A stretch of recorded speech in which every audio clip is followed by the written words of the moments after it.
సినీ ఇండస్ట్రీలోకి వచ్చినప్పటి నుంచి ఇప్పటిదాకా అలానే ఉన్నట్టున్నారు. ఏమైనా మారిందా? ఏం మారాలనుకున్నారు?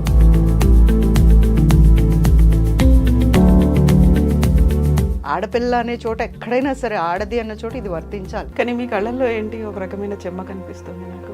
ఇండస్ట్రీ ఫస్ట్ నుంచి జర్నీ ఎలా ఉండింది అనేది, ఇంట్లో నేనుంటే బయట తాళం ఉంది ఒక 7 సంవత్సరాలు. కొన్నిసార్లు మీరు అన్నట్టుగా సోపేయడమా, బట్టలు పూయడమా, ఇట్లాంటి కొన్ని అవసరము అనేటువంటి ఇండస్ట్రీలో ఉన్నారు కదా. కొన్ని నచ్చలేదు అనుకోండి, ఫస్ట్ చూసి అట్మాస్ఫియర్ చూసుకుంటాను. ఎవరైనా వచ్చి మాట్లాడినప్పుడు అది చేయాలన్న తపన ఉంటే హాలీవుడ్కి కూడా పై చేయొచ్చు.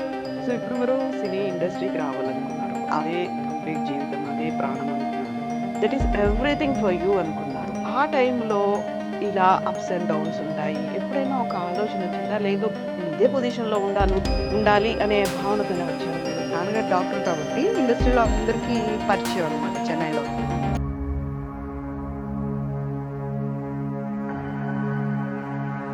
సినిమాలు చేస్తూ ఇద్దరు పెళ్ళాల ముద్దులు పోలీస్ చేసేసరికి ఇండస్ట్రీలో నాకు ప్రాబ్లం ఏంటంటే రాజేంద్ర ప్రసాద్ గారితో అయింది. కాకపోతే వరుసగా 7-8 సినిమాలు పోయాయి. మీకేమో చెయ్యాలనే ఫీల్ ఉంది, అక్కడేమో హీరో గారు వద్దన్నారు, తీసేశారు.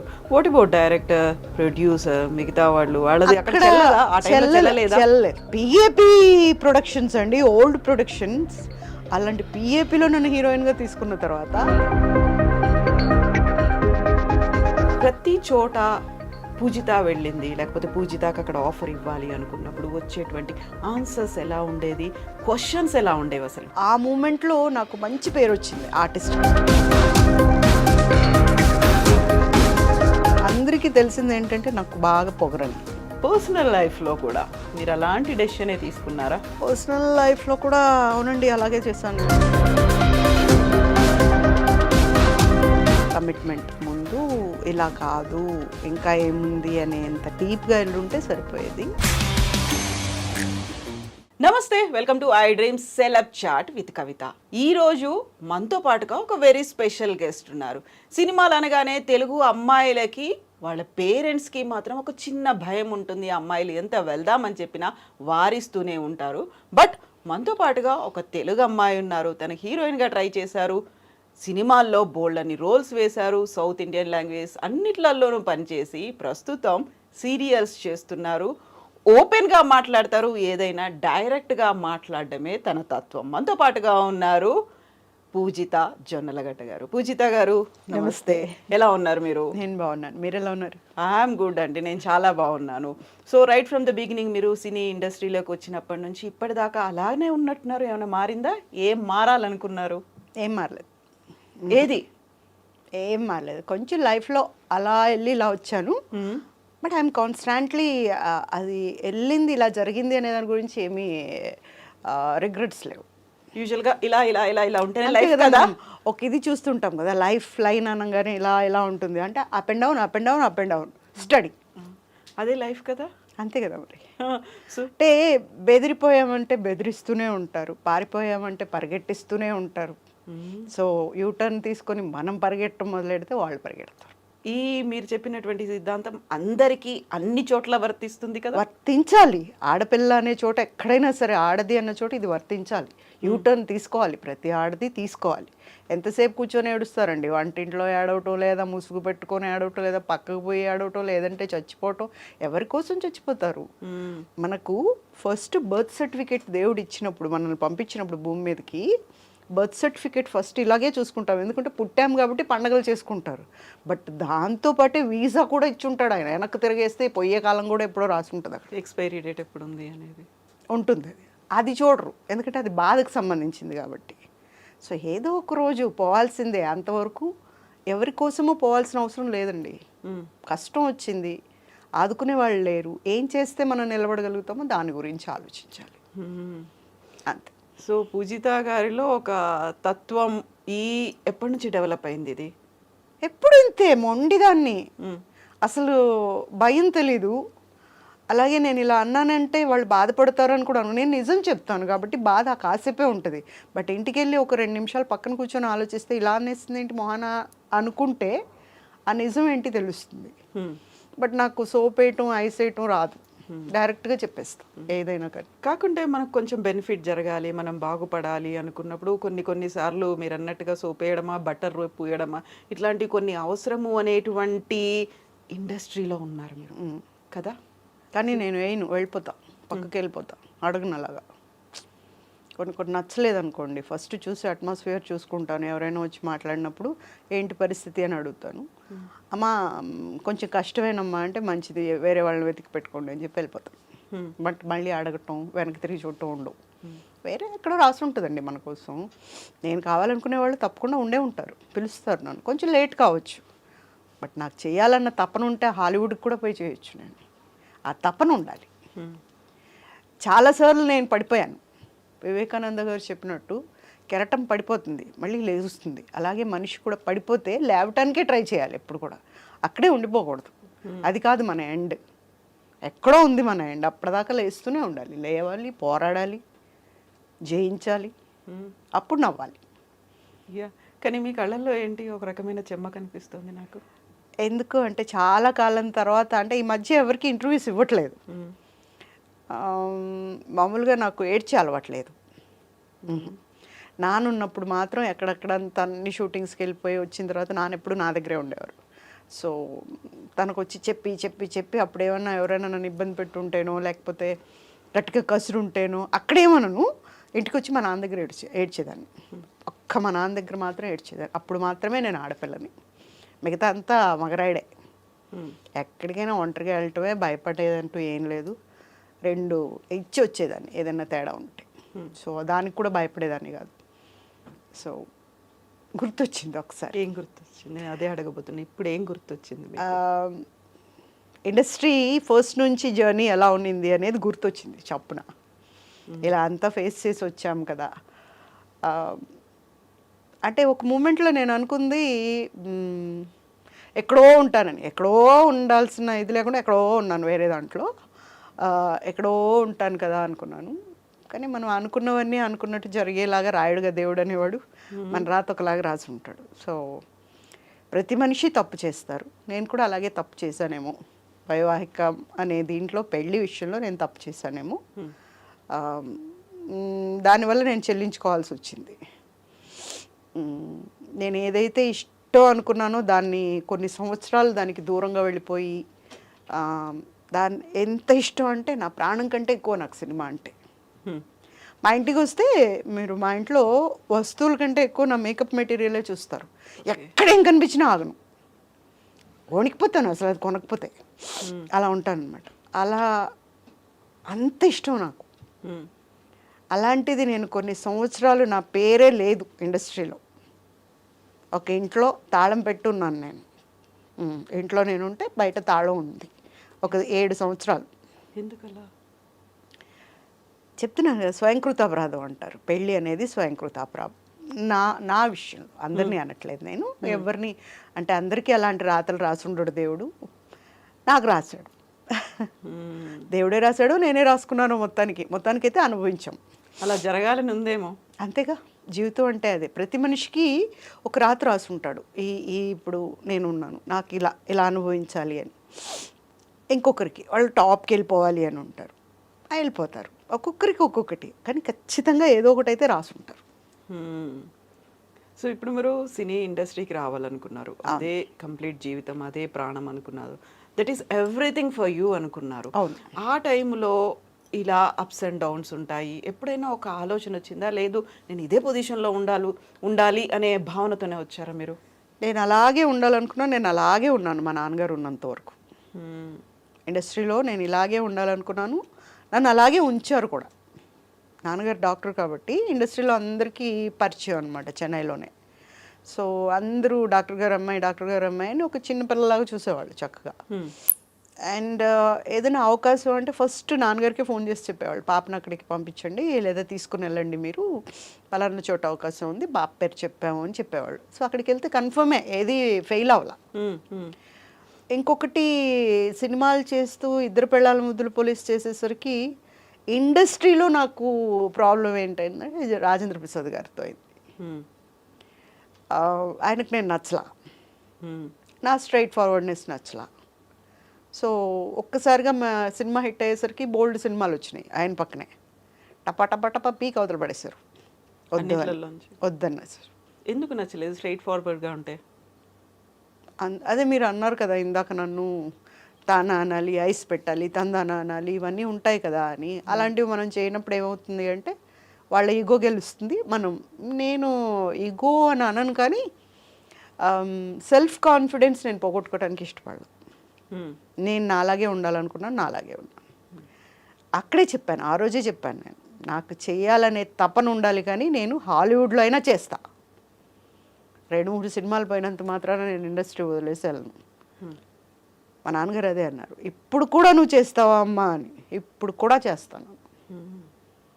కాకపోతే వరుసగా 7-8 సినిమాలు పోయాయి, మీకేమో చెయ్యాలనే ఫీల్ ఉంది. అక్కడేమో హీరో గారు వద్దన్నారు, తీసేశారు. వాట్ అబౌట్ డైరెక్టర్, ప్రొడ్యూసర్, మిగతా వాళ్ళది అక్కడ చెల్లదా? ఆ టైంలో చెల్లలేదా? చెల్లలా. పిఏపి ప్రొడక్షన్స్ అండి, ఓల్డ్ ప్రొడక్షన్స్. అలాంటి పిఏపిలో నన్ను హీరోయిన్గా తీసుకున్న తర్వాత ప్రొడ్యూసర్ గారు అయితే ఈ పాప చాలా బాగుంది, ఈ పాప బాగా చేస్తుంది, నేను చూసాను సినిమా ఎంత బాగుంది, ఎంత బాగా చేసింది అని చెప్పి అడ్వాన్స్ కూడా ఇచ్చారు. Okay. Next day morning call వాళ్ళ మేనేజర్ చేశారు, ఆయన చేయలేకపోయాడు నాకు పాపం. మళ్ళీ నాన్నగారు ఆఫీస్కి వెళ్తే, సార్ ఐఎమ్ వెరీ సారీ, నేను ఫేస్ చేయలేకపోతున్నాను మిమ్మల్ని, ఎలా చెప్పాలో కూడా నాకు అర్థం కావట్లేదంటే, మీరు నాకేం చెప్పద్దు సార్, మీరు అడ్వాన్స్ ఇచ్చారు, మా అమ్మాయి చేయనప్పుడు మాకెందుకు అడ్వాన్స్ తీసుకోండి అని రిటర్న్ ఇచ్చి వచ్చేసారు. అంతే. ఇంకా తర్వాత ఐ టు సిట్ క్వైట్, ఏం చేయాలి అని. క్యారమ్ బోర్డ్ ఆడుకునేవాళ్ళం నేను మా డాడీ. ఆడితే మామూలుగా మా డాడీ ఒక్కసారికి 4 కాయిన్స్ వేసేవాళ్ళు. అలాంటిది ఆ కోపానికి 4 కాయిన్స్ వేసాను అనమాట నేను. మా డాడీ అబ్బా భలే ఆడుతున్నావు అమ్మా, బాగా నేర్చుకున్నావు అన్నట్టు. లోపల కసి వేరే ఉంది, ఆ కసితో ఆడాను అనమాట. అప్పుడు అనిపించింది, సరే చూద్దాం, మొత్తానికి చేయలేకపోతే ఏదో ఒకటి రాసే ఉంటాడు కదా ఇంకొకటి అయితే. ఆటోమేటిక్గా ఇప్పుడు నేను ఇక్కడ సక్సెస్ అవ్వలేదండి, నాకంటూ ఇంకోటి ఏదో ఉంటుందిగా, ఏముంటుందో చూద్దామని. కానీ ఇంటికి వెళ్ళిపోదామన్నా కూడా నేను రానన్నా, నేను ఇక్కడే ఉంటా, నేను ఇక్కడే తేల్చుకుంటా ఏదైనా కానీ. మొత్తానికి లేదన్నప్పుడు చూద్దాం, అంతవరకు అయితే నేను ఇక్కడే ఉంటాను. బట్ అక్కడి నుంచి మళ్ళీ నేను హైదరాబాద్ వచ్చాను. ఆల్ హీరోయిన్స్ అంటే ఇండస్ట్రీ రావాలి అన్నప్పుడు వచ్చిన ఫస్ట్ హీరోయిన్ నేనే, హైదరాబాద్కి వచ్చిన హీరోయిన్. అప్పుడేమో దాసరి సారును గురుగారు, ఆయనే నాకు ఎక్కువ సినిమాలు ఇచ్చింది కూడా. రామానాయుడు గారు, మేమున్నాం పాప, నువ్వు వచ్చే పాప అట్లా. మా నాన్నగారికి క్లాస్మేట్ రామానాయుడు గారు. ఓకే. సో పాప వచ్చే, ఏం కాదు మేము చూసుకుంటామన్నారు. ఏమీ చూసుకోలేదు, ఇక్కడికి వచ్చాక హీరోయిన్గా ఇవ్వనే లేదు. ఈ ఒక్క క్యారెక్టర్ చేయి, నెక్స్ట్ నువ్వే హీరోయిన్గా అనౌన్స్ చేస్తానన్నారు ఆయన. కొండపల్లి రత్తయ్య అనే దాంట్లో క్యారెక్టర్ చేశారు, అది ఎవరు దొరకలే ఆ రోజు. చాలా పెద్ద డైలాగ్స్ ఉన్నాయన్నమాట. అప్పుడు దాసరి గారు డైరెక్షన్ కదా, ఆయనే కొండపల్లి రత్తయ్య యాక్ట్ చేస్తున్నారు. పూజ నువ్వు చేయమ్మా, నెక్స్ట్ చేద్దువు కానీ. సరే అన్న. దాసరి గారికి ఒక అలవాటు ఉంటుంది, ఎప్పుడు స్క్రిప్ట్ పెట్టుకొని సీన్ చేయరు ఆయన, నోటితో చెప్తారు. సిచ్యుయేషన్ చెప్పేసి నోటితో డైలాగ్స్ చెప్తారు. ఏంటి అంట, ఏంటి అదే ఏంటని అడుగుతున్నావు, నాకేం తెలీదు, ఏమో ఏంటి అని అడిగితే ఏముందో అనుకుంటున్నాం, ఇలా చెప్పాలన్నమాట. న్యాచురల్గా వెళ్ళిపోవాలి. అట్లా సీన్ అయితే దగ్గర దగ్గర 45 minutes చేసాం. ఓకే. నానక్రామ్గూడలో ఒక టెంపుల్లో. అప్పుడు చూసి చూసి చూసి కట్ చెప్పారు వాళ్ళే. ఆ సీన్ ఎటుపోతుందో తెలియదు, మొత్తానికి ఇద్దరం మాట్లాడుతున్నాం. అప్పుడు అన్నారు, చాలా మంచి ఆర్టిస్ట్ ఈ అమ్మాయి అంటే. రామానాయుడు గారు ఆ సినిమా ఫ్లాప్ అయింది కదా, సినిమా ఫ్లాప్ అయినా ఎక్కడికి వెళ్ళినా నా గురించి చెప్పేవాడు, ఆ అమ్మాయి చేసిందండి ఆ సినిమాలో, అసలు భలే చేసిందండి అని ఇట్లా చెప్పేవాడు. తర్వాత మాత్రం హీరోయిన్గా ఇవ్వలేదు, మళ్ళీ క్యారెక్టర్స్ ఇచ్చారు, హీరోయిన్గా ఇవ్వలేదు. దెన్ ఒకటి అనుకున్నా, అంటే కొన్నిట్లో నేను కూడా అందరిలాగా కాదు కాబట్టి నేను హీరోయిన్గా టాప్కి వెళ్ళలేకపోయాను. అంటే ఇన్ ద సెన్స్ అదే, కొంచెమైనా తగ్గి ఉండటం లేదా అడుక్కోవటం చేసి ఉండాల్సిందేమో, నేను చేయలేదు. కొంచెమైనా తగ్గి ఉండడం, అడుక్కోవడం, దీంతో పాటుగా బాగా వినిపించింది కాంప్రమైజ్ అవ్వడం అనేది. అలాంటివే జరగనప్పుడే కదా మరి ఇలాంటివి అవుతాం. మనం ఇక్కడే ఉంటాం, వేరే వాళ్ళు పైకి వెళ్తూ ఉంటారు. అలాంటివి చేయలేకపోయామండి, ఎందుకంటే ఏమో అది మన దాంట్లో లేదు, మన హిస్టరీలో అది లేదు. ఇప్పుడు మీరు రాజేంద్ర ప్రసాద్ గారి దగ్గర నుంచి ఆ ఒక నో అనేది వచ్చిన తర్వాత 7 సినిమాలకి మిమ్మల్ని తీసేసిన తర్వాత ఆయన ఒక స్ట్రగుల్ ఉంది. ఆ తర్వాత మళ్ళీ హైదరాబాద్కి వచ్చిన తర్వాత సేమ్ అలాంటి సిచ్యువేషనే అనేది ఎదురైపోయింది. ప్రతి చోట పూజిత వెళ్ళింది, లేకపోతే పూజితకి అక్కడ ఆఫర్ ఇవ్వాలి అనుకున్నప్పుడు వచ్చేటువంటి ఆన్సర్స్ ఎలా ఉండేది, క్వశ్చన్స్ ఎలా ఉండేవి అసలు? వెళ్ళగానే అందరికీ తెలిసింది ఏంటంటే నాకు బాగా పొగరని. అండ్ ఆ మూమెంట్లో నాకు మంచి పేరు వచ్చింది ఆర్టిస్ట్గా. బ్యాక్గ్రౌండ్ లేకపోయినా ఆర్టిస్ట్గా చాలా మంచి పేరు వచ్చింది నాకు, ఏమై మంచి ఆర్టిస్ట్ అనేది.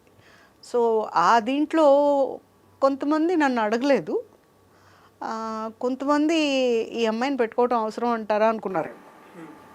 ఈ అమ్మాయి కంటే బెటర్ క్యాండిడేట్ ఎవరైనా మనం చెప్పింది వినేవాళ్ళు ఉంటారు కదా, ఎందుకు అన్న దీంతో డ్రాప్ చేసుకున్న వాళ్ళు ఉన్నారు. నన్ను మ్యాక్సిమం అడిగే స్టేజ్ రాలేదు, ఎందుకంటే ఇప్పుడు ఆ ఛాన్స్ నేను ఇవ్వాల. మట మట మట మట మాడుతూ ఉంటుంది ముఖం అంటారు చూడండి, అలా ఉండేదాన్ని నేను ఎప్పుడు బగబగా. సో అంత దూరం రాలేదు, కానీ ఆఫర్స్ అయితే వెళ్ళిపోయేవి. ఇంటికి వచ్చి ఇంకా అడ్వాన్స్ పంపిస్తారనో అప్పుడు, అంటే ఫస్ట్ కన్ఫర్మేషన్ అడ్వాన్స్తోనే అయ్యేది. సో ఇప్పుడు మేనేజర్ తీసుకొస్తాడు ఇంటికి అనేసి ఇంట్లో పోయి మనం రిలాక్స్డ్గా ఉన్నప్పుడు ఫోన్ వచ్చేది, వేరే వాళ్ళని పెట్టేశారు అంతే.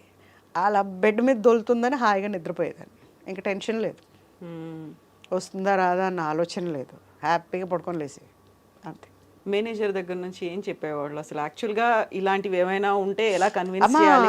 మరి మిమ్మల్ని అనుకున్నారు, కానీ దాంట్లో ఏమైందంటే వాళ్ళు ఏదో కథ సృష్టించి చెప్పేవాళ్ళు, మేనేజర్ చెప్పలేక. మనకు అప్పుడు అర్థమైపోయేది మనం పనికిరాము వీళ్ళకి అని. అలా చాలా వరకు ఇలాంటిది ఏదైనా ఉంటే మేనేజర్లే మధ్యలో మీడియేటర్లుగా ఉంటారు, లేకుంటే ఇలాంటివన్నీ కూడా వాళ్ళకి ఇంకొక ఆర్టిస్ట్ ఉంటారు కదా, వాళ్ళ చేతిలో కొంతమంది ఆర్టిస్టులు ఉంటారు. నేను కాకుండా వాళ్ళకి సంబంధించిన ఆర్టిస్ట్ని పెడితే వాళ్ళకి కమిషన్ వస్తుంది, okay, and they get good name కదా. ఇప్పుడు నేను అనుకోండి నా పాటికి నేను పోతా, నేను ఎవరిని పట్టించుకోను. ఈ కమిషన్ అన్నారంటే నేను మొహానే అడిగేస్తా, ఇదేం పనండి అని. ఓకే, కష్టంలో ఉంటే మనముగా మనం ఇచ్చేది తృప్తినిస్తుంది. నువ్వు ఒక రేట్ పెట్టుకొని ఈ రేట్ నాకు ఇవ్వాలి అంటే నాకు మండుతుంది. ఎందుకు ఇవ్వాలి నీకు? నన్ను తీసుకుంటుంది వాళ్ళైతే నేను నీకు ఇవ్వటం ఏంటి కమిషను? తర్వాత నాన్నగారు ఒక పిఎన్ పెట్టారు చూసుకోవటానికి, ఒక పెద్ద ఆయన్నే పెట్టారు. మా కర్మకి ఆయన ఎలాంటోడంటే ఆయన కూడా మా అలాంటోడే. సార్ వాళ్ళు కొంచెం ఎక్కువ మాట్లాడుతున్నారు సార్, వాళ్ళు వద్దు సార్ మనకి, ఆయనే చెప్పేసేవాడు ముందు. సో ఎక్కడైనా జరుగుతుంది అని కూడా లేదు. ఒక సంజీవ్ రెడ్డి గారు అని డైరెక్టర్ గారు ఉన్నారు కదా, శ్వేతనాగు, సౌందర్యతో చేశారు. ఆయన కోపిష్టి బాగా. నేను అప్పుడే కొత్తగా వచ్చి ఇండస్ట్రీలో చేస్తున్నా, 4-5 సినిమాలు చేస్తున్నా. అప్పుడు ఆయన అడిగారంట ఈ అమ్మాయిని డేట్స్ కావాలి అని అడిగితే ఈయన ఇంటికి వచ్చి, సార్ మీ అమ్మాయిని తీసుకుని ఊరు వెళ్ళిపోండి కానీ ఆ ఏదోకి మాత్రం ఇవ్వద్దండి అని చెప్పాడంట. అంటే అంత కోపిష్టి అనమాట ఆయన. మీ అమ్మాయి అంతే, ఇద్దరికి రోజు గొడవలే ఉంటాయి, సినిమా జరగదు, లేనిపోని గోళ్ళు వస్తాయి సార్, మొత్తం పేపర్లలో మీరే ఉంటారు, వద్దు అని చెప్పాడంట. సో ఆయన మొన్న నాకు ఈ సీరియల్ డైరెక్టర్ అనమాట ఆయన, ఇప్పుడు నేను చేసిన సీరియల్ డైరెక్టర్. ఇప్పుడు ఆయన చెప్పారు, నేను నీ డేట్స్ ట్రై చేశాను తెలుసా పూజిత అంటే, తెలుసు సార్ మీకు బాగా పొగరంట కదా అన్న. ఇలా చూసాను ఆయన, అదేంటి అలా అన్నావు అని. అవును సార్ మాకు డేట్స్ చూస్తున్న అంకుల్ చెప్పారు మీకు బాగా పొగరంట, నాకు కూడా పొగరే కదా, అందుకని 2 పొగర్లు పనిచేయవద్దు, ఒకే ప్లేస్లో ఉండకూడదు, అందుకని డ్రాప్ అయిపోయాం సార్.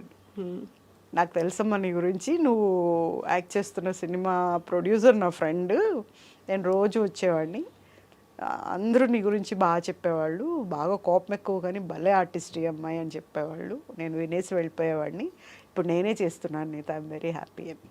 ఇప్పుడు శ్వేతనాగులో మీరు అనుకున్న రోల్ని సౌందర్య గారు చేశారు? లేదు లేదు, ఆయనకి నాకు సంబంధం లేదు అసలు, వేరేది తమిళ్కి సంబంధించిన సినిమా. ఓ శ్వేతనాగు కోసం కాదు మిమ్మల్ని అడిగింది? కాదు, శ్వేతనాగు తీసుకుందే సౌందర్య కోసం సినిమా. ఓకే, సో ఇవన్నీ అప్స్ అండ్ డౌన్స్ చూస్తున్నారు, వచ్చిన అవకాశాలు పోతున్నాయి. సేయింగ్ పూజితకి అరోగెన్స్ ఎక్కువ ఉంది, హెడ్ స్ట్రాంగ్నెస్ ఉంది, ఇంకోటో ఇవన్నీ అనుకుని వెళ్ళిపోతున్నారు, అంతే అన్నారా? అంతే కదా, అంతే. సో ఇవన్నీ అనుకుని వెళ్ళిపోతున్నారు. ఆ తర్వాత మిగతా వాటికి కొన్ని కండిషన్స్కి అసలు ఒప్పుకోలేదు, వదిలేశారు, అన్నీ అయిపోయాయి. ఒక స్టేజ్లో ఇంట్లో వాళ్ళని ఒప్పించో బలవంత పెట్టో, లేదు నేనే వెళ్తాను సినిమాల్లో కానీ మొండితనంతో పట్టుదలతో వచ్చిన తర్వాత ఆ క్షణం అక్కడ ఆగి కూర్చొని వెనక్కి తిరిగి చూసి అరే నాన్న వాళ్ళు అమ్మ వాళ్ళు చెప్పినట్టుగా చేస్తే బాగుండేది కదా, వెళ్ళిపోయి ఉంటే ఇక్కడికి రాకుండా ఉండి ఉంటే బాగుండేది కదా అనిపించిందా? ఎప్పుడు అనిపించలేదు. This is my decision, this is my life and this is my ambition and my like my wish what not everything. స్కూల్కి వెళ్ళినప్పుడు స్కూల్లోనే టీచర్ పాఠం చెప్తూ ఉంటే చక్కగా ఒక డ్యూయట్ వేసుకునేదాన్ని. ఓ అలా ఇమాజినేషన్ అలా వెళ్ళిపోయేదాన్ని. ఏంటి అలా చూస్తున్నావండి నువ్వు అనేవాడు.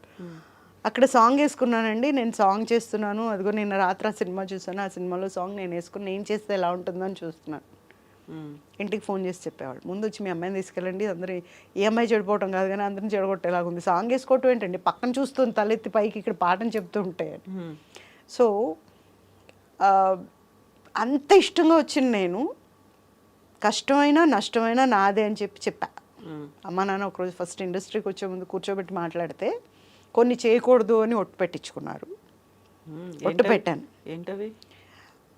వాళ్ళు తలదించుకునే పనులు ఎలాంటివైనా, చెడ్డ పనులు ఏవి చేయకూడదు, తర్వాత ఎప్పుడు కష్టంగా అనిపించినా వెంటనే ఇంటికి వెళ్ళిపోవాలి, ఇంకా ఒక్కరోజు కూడా వేస్ట్ చేయకుండా, మేము నువ్వు ఈ పని చేసావు కాబట్టి మాకు నచ్చలేదు, ఇంకెళ్ళిపోదామంటే నువ్వు వచ్చేయాలి.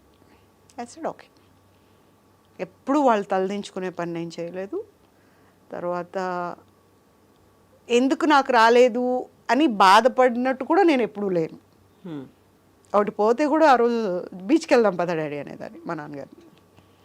ఒక ఆఫర్ పోయిందంటే డాడీ బీచ్కి వెళ్దాం పద, అక్కడికి వెళ్ళి ఐస్ క్రీమ్ తిందాం, కూర్చొని అక్కడ బజ్జీలు వేస్తుంటారు వేడివేడిగా బీచ్లో కూర్చొని తిందాం పద డాడీ అని రాధాశాలకి వెళ్ళిపోయి అక్కడ కూర్చొని తినేవాళ్ళు. అంటే ఎక్కడైనా పిన్ అవుతున్నానేమంటే అదేం ఉండేది కాదు, అది కాకపోతే ఇంకోటి వస్తుంది దీనికి ఏంటి బాధపడేది అన్న ఇదే ఉండేది. Take it easy. ఎన్నేళ్ళు స్ట్రగుల్ పడ్డారు ఇలా? 7 years పడ్డానేమో. ఆ తర్వాత క్యారెక్టర్స్కి అలవాటు అయిపోయారు కదా, క్యారెక్టర్స్కి వచ్చేసాను. అప్పుడు ఒకటి డిసైడ్ అయ్యా, సరే హీరోయినే చేయాలనే ఉంది, నేను అన్నదేంటి అలా ఉన్న టాలెంట్ చూపించాలి, ఈ అమ్మాయి ఏదైనా చేయగలదు అనిపించుకోవాలి, అదైతే అనిపించుకున్నా. ఇక్కడ బెంగళూరులో ఒక ఆడిషన్కి వెళ్ళాం, ఎవరితో, కే విశ్వనాథ్ గారితో. చిన్నపిల్లం కదా, గౌన్ వేసుకొని వెళ్ళా. చిన్నపిల్ల కాదమ్మా, నా సినిమాకి కావాల్సింది కొంచెం కావాలి, ఏది ఏంటది ఏదో సినిమా అండి, దాంట్లో సంయుక్తం తీసుకున్నారు. చూస్తే ఆ అమ్మాయి ఇంతే ఉంది, ఆ అమ్మాయి కంటే నేనే కొంచెం హైట్ ఉన్నా. లంగా వండేసాడు, లంగా ఆర్టిస్ట్ అండి. ఒకటి అంటారు, ఈ అమ్మాయి కరెక్ట్ కాదేమో, ఈ అమ్మాయి చిన్నగా ఉందేమో, అమ్మాయి పెద్దగా ఉందేమో అని అంటారు, కానీ ఆర్టిస్ట్ అనేవాళ్ళు తయారైన వెంటనే వాళ్ళకు అప్లై అయ్యేది ఏంటంటే మేకప్, హెయిర్ డ్రెస్సింగ్ అయిన తర్వాత ఆర్టిస్ట్ రూపురేఖలు మారిపోతాయి. ఏ క్యారెక్టర్ అంటే ఆ క్యారెక్టర్, ఆ సరస్వతి అలా వచ్చేసి ఉంటుంది. సో అప్పటికి వాళ్ళ మనసులో వేరే వాళ్ళు ఉండి ఉంటారు, కానీ పిలుస్తారు జనాలని ఊరికి. అప్పుడు బాగా కోపం వచ్చింది నాకు. అలా ఎలా అంటారు చిన్పిల్ల అని, ఇక్కడ మిగతా వాళ్ళు కన్నడలో సినిమాలు చేస్తున్నాం కదా అప్పుడు హీరోయిన్గా, నేను చిన్పిల్ల ఎలాగైంది అనేసి నాకు నేనే ఉడుక్కున్నా. ఎప్పుడు వచ్చింది అవకాశం అంటే ఆర్టిస్ట్ అశోక్ కుమార్ గారి డైరెక్షన్లో కుచి కుచి కూనమ్మ అని ఒక సినిమా వచ్చింది. దాంట్లో ఆ రోజు ఒక పెద్ద క్యారెక్టర్, అది ఎవరూ దొరకలేదు వీళ్ళకి. సడన్గా అశోక్ నాకు ఫోన్ చేశాడు, నేను ఏదో షూటింగ్లో ఉన్నా, ఎక్కడున్నావు నువ్వు అంటే హైదరాబాద్లోనే ఉన్నాను అన్నాడు. పూజ అర్జెంటుగా రేపు నాకు కమిట్మెంట్ కావాలి, ఇక్కడ షూటింగ్లో కమిట్ అయిపోవాలి నువ్వు, 15 days ఏమో వస్తుంది క్యారెక్టరు, విశ్వనాథ్ గారు ఉన్నారు, ఆయన మీద కూడా నువ్వు పై చేయిగా ఉంటావు అలాంటి క్యారెక్టర్ అన్నాడు. అందులో అశోక్ కుమార్ గారి డైరెక్షన్లో విశ్వనాథ్ గారు యాక్ట్ చేశారు. కుచి కుచి కూనమ్మ చేస్తాను. He's my good friend. మా ఇద్దరి జర్నీ 32 years ఏమో, నాది Ashok Kumar. He's a very good friend of me. And సరే అని చెప్పి వెళ్ళిన తర్వాత అట్లా దూరంగా కూర్చొని ఉండేవాడు, ఎప్పుడు ఏదో ఆలోచిస్తూ ఉండేవారు గురుగారు. దండం పెట్టి నమస్తే పెట్టి ఇట్లా దూరంగా నేను కూర్చునేదాన్ని, అబ్జర్వ్ చేస్తూ ఉండేవారు. తర్వాత ఇంకోటి ఏంటి, నాకు ఒక మంచి వాయిస్ ఉంది. పాటలు పాడతారా? పాడతాను, కానీ జనాల ముందుకు పోతే రిస్క్ అయితే చేయను, ఇంట్లో అయితే బాగానే పాడుతుంటా. ఓకే మంచి వాయిస్ అంటే డైలాగ్ ఎలా చెప్పినా కూడా ఆ మాడ్యులేషన్లో చెప్తా. అలా చెప్తూ ఆయన కాంబినేషన్ స్టార్ట్ అయింది. ఫస్ట్ చెప్పా, మళ్ళీ ఎవరో తప్పు చేశారు, మళ్ళీ second take, third take, fourth టేక్లో విశ్వనాథ్ గారు యాక్షన్ చెప్తున్నారు. అశోక్ చూస్తున్నాడు, విశ్వనాథ్ గారు చెప్తున్నారు, ఆయన ఉన్నారు ఆ సీన్లో. స్టార్టింగ్ డైలాగ్ నేనే, అప్పుడు యాక్షన్ చెప్పట్లే, ఆయన ఇలా చూసి అన్నారు, నేను ఎత్తుకున్నా. మొత్తం డైలాగ్ చెప్పేసిన తర్వాత, గురుగారు నేను భయపడ్డాను, మీరు ఇలా అన్నారు, ఈ అమ్మాయి చెప్తుందో లేదో అని. ఆ అమ్మాయిలో మంచి సరస్వతి ఉంది, నేను చేసినప్పుడు ఈ అమ్మాయి ఎందుకో నాకు దొరకలేదన్నారు. అప్పుడు చెప్పారా? రిజెక్ట్ శుభ్రంగా బాసిం పట్టేసి కూర్చొని మరీ చెప్పా. ఫ్రాక్ వేసుకొని వచ్చానని చాళుక్య హోటల్లో బెంగళూరులో నేను నాన్నగారు వచ్చాం, మీరు ఇలా అన్నారని. అవునా, ఏ కళతో చూసి వచ్చానో నేను అప్పుడు. లేదమ్మా నువ్వు చాలా మంచి ఆర్టిస్ట్వి, చాలా అందగత్తెవి కూడా కాదు, చాలా చాలా అందగత్తెవి నువ్వు అన్నారు. అప్పుడు అనిపించింది, సినిమా చేయకపోయినా పర్లేదు, ఆయనతో ఆస్కార్ అవార్డు రాకపోయినా పర్లేదు, మామూలు అవార్డు రాకపోయినా, ఇంతకంటే ఏం కావాలి. So I was very happy. So ఇలాంటి ఇన్సిడెంటే మీకు వెరీ ఇనీషియల్గా కూడా ఒక టైం అయిందండి బాబోయ్. మా గురువు గారు, నాకు బొట్టు పెట్టిన గురువు గారు కోడి రామకృష్ణ గారు బొమ్మను చేశారు, బొట్టు పెట్టారు, ఇండస్ట్రీకి కొత్త అమ్మాయిని తీసుకొచ్చామని హ్యాపీగా చెప్పారు. అంతా చెప్పి ఒక సినిమాకు హీరోయిన్ అని అనౌన్స్ చేశారు, భారత్ బంద్ అనే సినిమా. ఓ హ్యాపీ అయిపోయాం నేను డాడీ. మా డాడీ అన్నారు, కొట్టావమ్మా, నువ్వేమనుకున్నావో అది కొట్టావు, గోల్, వెరీ గుడ్, అట్లా ఇట్లా అంతా అనుకున్నాను. ఇంకా సినిమాలు ఆఫర్స్ వస్తున్నాయి. సరే ఏం సినిమా చేస్తున్నా నేను, లేడీస్ స్పెషల్ చేస్తున్నా అప్పుడు, రాజేంద్ర ప్రసాద్ గారు. అక్కడ కూడా అదే రామాయణమే. వెళ్ళి చేస్తుంటే లాంజ్లో కూర్చొని ఉన్నా, రెడీ అయిపోయి లొకేషన్కి వెళ్ళాలి, కార్ రాలేదు ఇంకా. ఈ లోపల కోడి రామకృష్ణ గారు వచ్చారు, ఆయన వెళ్తున్నారు లొకేషన్కి. వెళ్తే ఇలా తిరిగి చూస్తే నేను లేచి, గురుగారు నమస్తే అండి అన్న. నమస్తే, నేను ఎక్కడో చూశానే నేను అన్నారు. అదేంటండి అలా అంటారు, నేనండి పూజితుని అంటే. అయ్యో నువ్వు ఏంటిది అన్నాడు. ఏంటండి అన్న. ఏంటి అవతారం ఏంటి, నువ్వేంటి, సరే నేను తర్వాత మాట్లాడదాను, నేను వెళ్ళిపోయారు. అవతారం అంటారేంటి, నేనేమన్నాను, నేను ఇంకా మేకప్ కూడా వేసుకోలేదే, రెడీ కూడా అవ్వలేదు, ఉన్నారు మరి, స్కర్ట్ వేసుకొని ఉన్నా. ఓకే, వెళ్ళిపోయారు. వెళ్ళిపోయిన తర్వాత డేట్స్ ఇచ్చారు నాకు. డేట్లు వస్తున్నాయి కానీ వేరే సినిమా కమిట్ అవ్వలేదు, డేట్లు ఇంకా ఏంటి పిలవట్లేదు అనుకుంటే అప్పుడు మేనేజర్ చెప్పాడు, మిమ్మల్ని రీప్లేస్ చేశారు, మీరు కాదు అక్కడ, వేరే వాళ్ళు పెట్టారు. అదేందుకు అంటే, మీరు ఏదో ఆడ్ డ్రెస్లో కనిపించారంట కోడి రామకృష్ణ గారికి, అందుకని మిమ్మల్ని హీరోయిన్గా తీసేశారు. మా ఇంట్లో ముందు చీపురు తీసుకొడతారు ఆ డ్రెస్ వేసుకున్నానంటే. అలాంటివన్నీ ఒట్టు పెట్టుకొని వచ్చాను కదా నేను, అలా చేయను అవన్నీ అని. ఎక్కడ వేసుకున్నాను, ఏం వేసుకున్నాను, ఎప్పుడు కనిపించాను నేను గురుగారికి అనుకుంటే, లాంజ్లో మాత్రమే కనిపించాను. అప్పుడు మాత్రం ఏంటి అవతారం అని అన్నారు. అంటే స్కర్ట్లో ఉన్నాను, రోజు ఇంట్లో స్కర్ట్లు వేసుకొని కదా ఉంటాం మామూలుగా అని. మా డాడీ దగ్గరికి వెళ్ళి, స్కర్ట్ వేసుకున్నందుకు ఏమన్నా హర్ట్ అయ్యారేమో ఆయన, అలా ఎందుకు అనేసి అంటే, అప్పుడు మేనేజర్ బాగా చెప్పావమ్మా, అదే స్కర్ట్ వేసుకొని ఉన్నావంట నువ్వు, అందుకని నిన్ను మార్చేశారు. అసలు భూమి ఆకాశం ఒకసారి దమా దమా దమా దమా అన్న సౌండ్ వచ్చేసింది నాకు. కోడి రామకృష్ణ గారి సినిమా కదా, అప్పుడు మంచి పీక్లో ఉన్నారు ఆయన. అంతే. అడగలేదా ఆ తర్వాత? తర్వాత ఒక ఫంక్షన్లో కలిసినప్పుడు, ఏంటి గురుగారు నాకు సినిమా ఇవ్వలేదు, ఇలా చేశారు అంటే, లేకపోతే ఏంటి ఆ పిచ్చి పిచ్చి అవతారాలు ఏంటి, అలా ఉంటారా, చక్కగా చీర కట్టుకొని ఉండాలి కానీ అన్నారు. ఆ మాట ముందే చెప్పుంటే మీరు ఏ ఏరియాలో తిరుగుతారో ఆ రోజంతా చీరలు కట్టుకొని ఉండేది. అప్పుడు చీర కట్టుకోవటం కూడా వచ్చేది కాదు. అంటే సినిమా ఇండస్ట్రీకి వచ్చిన వాళ్ళు ఎవరు కూడా చీరల్లోనే కనిపించరు, మోడర్న్ డ్రెస్కి అలవాటు. ఇప్పుడు ఫస్ట్ ఒక పల్లెటూరు నుంచి ఒక అమ్మాయి వచ్చింది అనుకోండి, ఆ అమ్మాయికి కన్ఫర్మ్ అయిన మరుసటి రోజు చూడండి, ఆ అమ్మాయిని జీన్స్లో ఉంటుంది. మేకోవర్స్ అంటారు కదా, అలా. మరి నన్ను మాత్రమే ఎందుకు అలా అన్నారా అనుకున్నా. తర్వాత ఎవరికో ఇచ్చేసారు క్యారెక్టర్. తర్వాత పంజరం అనే సినిమాలో క్యారెక్టర్ చేశా అంతే. అక్కడ కేవలం ఇది ఒకటేనా, ఇంకేమైనా జరిగి ఉంటుందా మీకు తెలియకుండా, వెనకాల ఇంకేమైనా జరిగిందా? అయి ఉండొచ్చు. బట్ అంటే ఓపెన్గా చెప్పారు ఆ ఫంక్షన్లో, నువ్వు ఆ డ్రెస్ వేసుకునేసరికి నేను ఊహించుకున్న క్యారెక్టర్ చచ్చిపోయింది అక్కడ అన్నారు. అంతా చేసి నేను సినిమా చూసా, నాకు ఇస్తానన్న క్యారెక్టర్ మోడర్న్ అమ్మాయి స్కర్ట్స్ వేసుకుంటుంది, ప్యాంట్లు వేసుకుంటుంది, లిజీ చేసింది. మరి నేను ముందే వేసుకున్నాను కదా, ఎలా ఉంటానని కనిపిస్తాం కదా, స్కర్ట్లో అవన్నీ పెన్ను ప్యాడ్ పట్టుకునే అమ్మాయి చలాకీగా ఉంటుంది. ఒరిజినల్గా నేను ఎక్కువ చలాకీగా ఉంటాను. ఏంటబ్బా అనుకున్నా. మరి అయి ఉండొచ్చు, వేరే ఏమైనా అయి ఉండొచ్చు. కమిట్మెంట్స్ అంటే మాట ఇచ్చేసి ఉంటారు ఎవరికైనా, వాళ్ళని ఆ మూమెంట్లో తీసుకుని ఉంటారు. ఇప్పుడు నేను ఏ బ్యాక్గ్రౌండ్ లేకుండా వచ్చిన వ్యక్తిని కదా, వాళ్ళకి బ్యాక్గ్రౌండ్ ఉంటుంటుంది. ఏదో మొత్తానికి అలా వెళ్ళిపోయింది సినిమా అయితే. బట్ నేనైతే ఎప్పుడు డిసప్పాయింట్ అవ్వలేదు.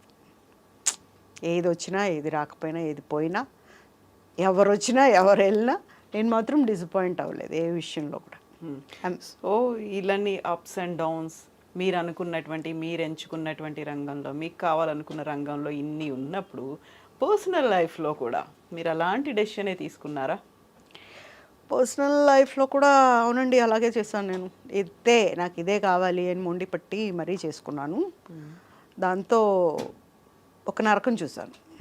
అంటే చెప్తూ ఉంటారు గత జన్మ. అంటారు కదా, అలాంటిది ఏదో అని అంటారు, కానీ నేను అది నమ్మను. స్వయంకృత అపరాధం అంటాను. నేను ఎంచుకున్నదే ఇంకొంచెం డీప్గా వెళ్ళి ఉండాల్సింది, అనాలిసిస్కి వెళ్ళి ఉండాల్సింది. కమిట్మెంట్కి ముందు ఇలా కాదు ఇంకా ఏముంది అనేంత డీప్గా వెళ్ళి ఉంటే సరిపోయేది. ఒక చెప్తారు కదా, ప్రేమలో పడినప్పుడు లేదంటే ఒకరిని బాగా ఇష్టపడ్డప్పుడు మన కళ్ళకి ఇంకేం కనిపించదు, ఎవరు వచ్చి చెప్పినా కనిపించదు, వాళ్ళే దుర్మార్గుల్లా కనిపిస్తారు. ఇది నేను కూడా ఒప్పుకుంటా. మా నాన్నగారు అప్పటికి dad use to tell me think, ఎందుకంటే నువ్వు చిన్నపిల్లవు కాదు, నేను చెప్పినా నువ్వు వినవు, అండ్ నువ్వు ఒకటే అంటావు నాకు ఇష్టమైంది నేను కష్టపడ్డా కూడా పర్లేదు అంటావు, కాబట్టి ఇంకా ఆలోచించు అన్నారు. ఆలోచించినా కూడా మనకు రాసిపెట్టి ఉంది, అది మనకి ఇలా జరగాలి అని రాసిపెట్టి ఉంది. But I never expected that. అక్కడ బాగా షాక్ తిన్నా. ఏంటి ఇది నిజమా, ఇలా జరుగుతుందా, ఇలా జరిగిందా అని కూడా షాక్ తిన్నా. తర్వాత పడరాని కష్టాలు పడ్డా, పరిగెట్టించారు, భయపెట్టారు, భయపడలేరు. భయం ఎప్పుడు వచ్చింది అంటే మా బాబు విషయంలో వచ్చింది. నాకు ఒక బాబు ఉన్నాడండి, బాబు విషయంలో వచ్చింది. అప్పుడు కూడా తగ్గలేదు నేను. కాంప్రమైజ్కో లేకపోతే ఏం చెప్తే అది చేయాలి అన్న దేనికో నేను రాలా, నా పాటికి నేను ఉన్నా. ఇప్పుడు కూడా కోర్టులో కేసు జరుగుతుంది. 9 ఏళ్ల తర్వాత కోర్టుకు వచ్చింది కేసు. ఈ ఇన్సిడెంట్ జరిగిన 9వ సంవత్సరానికి ఇప్పుడు వచ్చింది కేసు. దాంట్లో కూడా ఏం లేవు, మనం ఇచ్చిన ఎవిడెన్స్లు అవన్నీ కూడా ఏం లేవు. ఓపెన్ చేస్తే ఫైల్ లోపలంతా ఖాళీ ఉంది. ఖాళీ పెట్టుకుని ఏం గెలుస్తారండి మీరు? ఒరిజినల్స్ తీసుకున్నారు వాళ్ళు. ఇప్పుడు నన్ను మళ్ళీ వాళ్ళు నాకు హోంవర్క్ ఇస్తున్నారు, మళ్ళీ ఒరిజినల్స్. ఒక్కసారి ఇచ్చిన ఒరిజినల్స్కి మళ్ళీ ఒరిజినల్స్ ఎలా వస్తాయి? Is there any meaning? ఒకటే, ఏం జరిగితే అంతే, దేవుడి మీద భారం. ఏమైంది యాక్చువల్గా? ఒక ఫైన్ నైట్, హీజ్ ఎ యాక్చువల్గా పెళ్ళి, మీరు ఒక అబ్బాయిని సెలెక్ట్ చేసుకున్నారు, ప్రేమించారు, పెళ్లి చేసుకుంటా అన్నారు. జస్ట్ లైక్ నేను సినీ ఇండస్ట్రీలోకి ఎలా వెళ్తాను అనేది ఒక మొండిగా ఒక డెసిషన్ తీసుకున్నారు. ఇదే అబ్బాయిని పెళ్లి చేసుకుంటాను అనేటువంటి ఇంకొక సెకండ్ డెసిషన్ తీసుకున్నారు. సరే, అక్కడ ఆటుపోట్లు ఎన్ని ఉన్నప్పటికీ ఇండస్ట్రీని వదిలిపెట్టలేదు మీరు. బట్ ఈ సెకండ్ డెసిషన్లో మాత్రం వదిలిపెట్టే కండిషన్ వచ్చింది. యాక్చువల్గా who was that person, what happened? He's a person from press, ఆంధ్రజ్యోతిలో ఉండేవాడు తను. And he proposed and he brought, తన ఇంటెన్షన్ చెప్పిన తర్వాత నేను సపోర్ట్గా ఉంటాను, నేను చూసుకుంటాను ఇండస్ట్రీలోనే కదా అది ఇది అంతా చెప్పి, అంటే అతను వచ్చినప్పటి నుండి ఏం చేశాడంటే డబ్బులు చూసుకున్నాడు, దుడ్డు. అతను మరి అంత చిన్న వయసులో ఎందుకు అన్ని అప్పులు చేశాడో నాకు ఇప్పటికీ అర్థం కాదు. ఆ అప్పులు కట్టేవాళ్ళం నేను నాన్న, ఎవ్రీ మంత్ డైలీ. రోజువారీ పెట్టుకున్నారు వాళ్ళు. ఇంకా అయిన తర్వాత వస్తే అప్పుడు ఆంధ్రజ్యోతిలో ఒక ఆయన ఎవరో మా నాన్నగారికి ఫోన్ చేసి, పువ్వు లాంటి అమ్మాయిని ఎలాంటి వాళ్ళ చేతిలో పెట్టారు మీరు, ఇబ్బంది పడుతుంది బాగా అనేసి. బట్ ఇప్పుడు ఏం చెప్పినా అయిపోయిన పెళ్ళికి మేళం పెడితే ఏమవుతుంది? వేస్ట్ అవుతుంది. అదేదో ముందు చెప్పు ఉండాలి, ఇలా కరెక్ట్ కాదని. మీ ఆఫీస్లో ఉన్న వ్యక్తి గురించి ముందు మీరు చెప్పకుండా అయిపోయిన తర్వాత చెప్తే, పెళ్ళెప్పుడైనా చెప్పాలి కదా కనీసం, చెప్పలా. తర్వాత అతని మెంటాలిటీ ఏంటంటే మనకు కనిపించినప్పుడు మంచోడ్లాగా కనిపిస్తూ బయటంతా వేరే చేస్తున్నాడు. నాకు అర్థమైంది ఏంటంటే ఫైన్ డే నాకు అర్థమైంది ఏంటంటే ఇతను బయట వేరే చేస్తూ లోపల ఒకలాగా ఉన్నాడు. ఈ లోపల ఉన్నదానికి మొత్తం ఫ్యామిలీ పడిపోయాం. మా అన్నయ్యని నెగ్లెక్ట్ ఒకడే కొడుకు మా అన్నయ్య, మా అమ్మ నాన్నకి. మా అన్నయ్యని నెగ్లెక్ట్ చేసి అతనికి ఎక్కువ ఇంపార్టెన్స్ ఇచ్చారు. అయినా తన పని తను చేసుకుంటూ పోతున్నాడు బయట. అంటే బయట ఏమో జరుగుతుంది అనే విషయం ఇప్పుడు నా నోటీస్కి రాలా. అంటే నేను ఎప్పుడైతే పెళ్ళయిందో నేను అర్థం చేసుకోలేకపోయాను. నన్ను కట్ చేస్తున్నాడు, నా ఇండస్ట్రీతో నా సంబంధాలు కట్ చేస్తున్నాడు అని నేను చాలా లేట్గా తెలుసుకున్నాను. తరువాత ఇంకా కండిషన్డ్ లైఫ్ మొదలయ్యేటప్పటికి I'm inside of the house. నేను ఎవరితో మాట్లాడకూడదు, నా లెవెల్ పెరగకూడదు, నా లెవెల్ చూపించకూడదు, ఓకే, అండ్ నా లిమిట్స్లో ఉండాలి, హౌస్ వైఫ్ లాగా ఉండాలి అనే ఒక కండిషన్ వచ్చింది. అంటే మీ సినిమాల్లో నటించడం ఇష్టం లేదు? ఇష్టం లేదు. ఎందుకు ఇష్టం లేదు? మళ్ళీ డబ్బులు కావాలిగా. ఇష్టం లేదు. మనల్ని ఎవరు ఇప్పుడు మన ఇద్దరం వెళ్తుంటాం, నేను తను, ఎవరైనా వచ్చి నమస్తే మేడం, బాగున్నారు మేడం, మీరు భలే చేస్తారు మేడం, మేడం అట్లా మేడం అంటారు కదా. సో ఇక్కడ ఇంపార్టెన్స్ లేదు. అంటే యూఆర్ ఏ జీరో నా పక్కన. అది తట్టుకోలేకపోయాడతాను. తర్వాత ఇండస్ట్రీకి సంబంధించి ఒక స్టూడియో తీసుకొని రికార్డింగ్ రీ రికార్డింగ్ అది పెట్టిన ఒక స్టూడియో తీసుకొని అక్కడ డెవలప్ అయ్యాడు బాగా. మోసాలు చేయటం, ద్రోహాలు చేయటం, నేరాలు చేయటం అని నేర్చేసుకున్నాడు అక్కడ. నెలల కొద్దీ ఇంటికి వచ్చేవాడు కాదు. నేను నెలల కొద్దీ మా అక్క దగ్గరికి వెళ్ళిపోయి ఉండేదాన్ని. ఇక్కడ ఉండలేము, ఎలా ఉంటాం? బాబు ఉన్నాడు, బాబుని పట్టుకొని అక్కడ ఉండాలంటే ఒక మాట మాట్లాడటానికి లేదు, ఏమీ లేదు. అలా ఉండేసరికి ఇంకా వద్దు అనుకున్నాం. ఇంకా మాట్లాడటం వేస్ట్ అని అసలు మాట్లాడలేవు. పెళ్ళైన 1 year నుంచి పెద్ద మాటలు ఉండేవి కాదు మా ఇద్దరికి. ఇంకా ఒకసారి పెద్ద యాక్సిడెంట్ అయింది తనకి. చచ్చిపోయాడు. పడుకొని పెట్టింది కూడా ఒక బ్లడ్లో, స్ట్రెచ్చర్ అంతా బ్లడ్ అయిపోయింది. ఆ బ్లడ్లో ఒక మనిషి ఉన్నాడు, ఇతను. నేను ఆ రోజు వెళ్ళకపోతే తనకు లైఫ్ లేదు. తనని మళ్ళీ లేచి నుంచోబెట్టడానికి డాక్టర్స్ నాకు చెప్పింది 1 year పడుతుందని. నేను 3 నెలల్లో నుంచోబెట్టాను. లేచిన తర్వాత ఏంటి పెద్ద పోజు కొడుతున్నావు, ఏం చేసావని నువ్వు అన్నాడు. వెనక్కి తిరిగి చూసాడు. నేను ఏం చేసినా ఇది చేశానని చెప్పుకునే అలవాటే లేదు నాకు. ఏం చేశాను, ఏం చేయలేదు, ఏమీ కాదు, ఇంకొకరు ఇరక్కొట్టకుండా చూసుకో చాలు అని చెప్పాను. కరెక్ట్గా 10 రోజులకు మళ్ళీ ఇంకోళ్ళు ఇరక్కొట్టారు. మళ్ళీ బ్లడ్ కారుతూ వచ్చాడు. నాకు యాంటీబయాటిక్ కావాలి, డాక్టర్స్ దగ్గరికి వెళ్ళి ఇస్తారు, నేను రిస్క్ చేయను, ఎందుకంటే నీకు ఆల్రెడీ ఆపరేషన్ అయింది, దాంట్లో ఏదైనా మనకు తెలిసిన మెడిసిన్ ఇచ్చామనుకో, అదేమన్నా తిరగబెట్టింది అనుకో, అదేమన్నా అయిందంటే నా మీదకి వస్తుంది, అటు పోయి మెడికల్ స్టోర్కి పోయి తెచ్చుకున్నాడు మెడిసిన్. సో అలాంటి క్యారెక్టర్ తను. And he won't give any importance to the person. నా భార్య, నా పిల్లాడు, బాగుంటాడు. ఎవరైనా ఒకసారి చూస్తే మళ్ళీ చూడకుండా ఉండలేరు, అలా ఉంటాడు. అలాంటి పిల్లాడిని పట్టించుకోడు. మా నాన్నగారు చనిపోయేదాకా ఉన్నాడండి బాగా. తర్వాత అన్నీ వేసుకొని పారిపోయాడు. ఒక ఫైన్ డే జంప్. అయితే జంప్ అయ్యాడని కూడా తెలియదు మనకి. తర్వాత ఒక 1 month ఏమో రాలా, అంటే నెలల కొద్దీ రాడు కదా, అలవాటే. సో ఏంటంటే మా అక్కకు ఏమో ఫోన్ చేశాడు, ఇంక మేట నాకు సంబంధం ఉండదు, నేను సపరేట్గా ఉండిపోతున్నాను, నేను వెళ్ళిపోయాను అని చెప్పి మా అక్క వచ్చింది. అప్పుడు వచ్చి వాళ్ళ ఆఫీస్కి వెళ్ళి మాట్లాడితే, అంత పొగరమోతుని నేను చూడలేదు. ఎక్కడ పొగరమోతు? ఇండస్ట్రీ వదిలేసి ఇంట్లో కూర్చుంటే తాళం పెట్టుకుపోయింది, ఎక్కడ పొగరమోతు? ఎందుకు అంటే బాబు ఉన్నాడు చేతిలో, అందుకని. లేకపోతే అప్పుడు కూడా వినేదాన్ని కాదేమో, అంతే మొండిగా ఉండేదాన్నేమో. మా బాబు అక్కడ తగ్గేలాగా చేశాడు, అంతే. వెళ్ళిపోయిన తర్వాత ఐ థింక్ 2 yearsకేమో ఒక వృద్ధ జంట, నేను పైన ఫస్ట్ ఫ్లోర్లో ఉండేదాన్ని, స్టెప్సే, లిఫ్ట్ ఉండేది కాదు, ఎక్కలేక వచ్చారు. వచ్చి అమ్మ కొన్ని మంచినీళ్ళు ఇస్తావా అని. నేను చూసి ఎవరింటికి వచ్చి పొరపాటు నా దగ్గరికి వచ్చారేమో అని ఇస్తాను రండి అని ఇచ్చి, నేను అప్పుడు లీడ్ ఇండియా 2020 అని డాక్టర్ ఏపీజే అబ్దుల్ కలాం గారి ఆర్గనైజేషన్కి I was a link program directors. Okay. So దాంతో చిన్నపిల్లల కోసం నేను గవర్నమెంట్ స్కూల్స్కి విజిట్ ఇస్తానన్నమాట. దానికి రెడీ అవుతున్నా, ఖమ్మం వెళ్ళాలి. తీసుకొని నేను మంచినీళ్ళు ఇస్తే తాగారు. పూజిత అంటే నువ్వేనమ్మా? నేనేనండి. అమ్మ నీ హెల్ప్ కోసం వచ్చాము,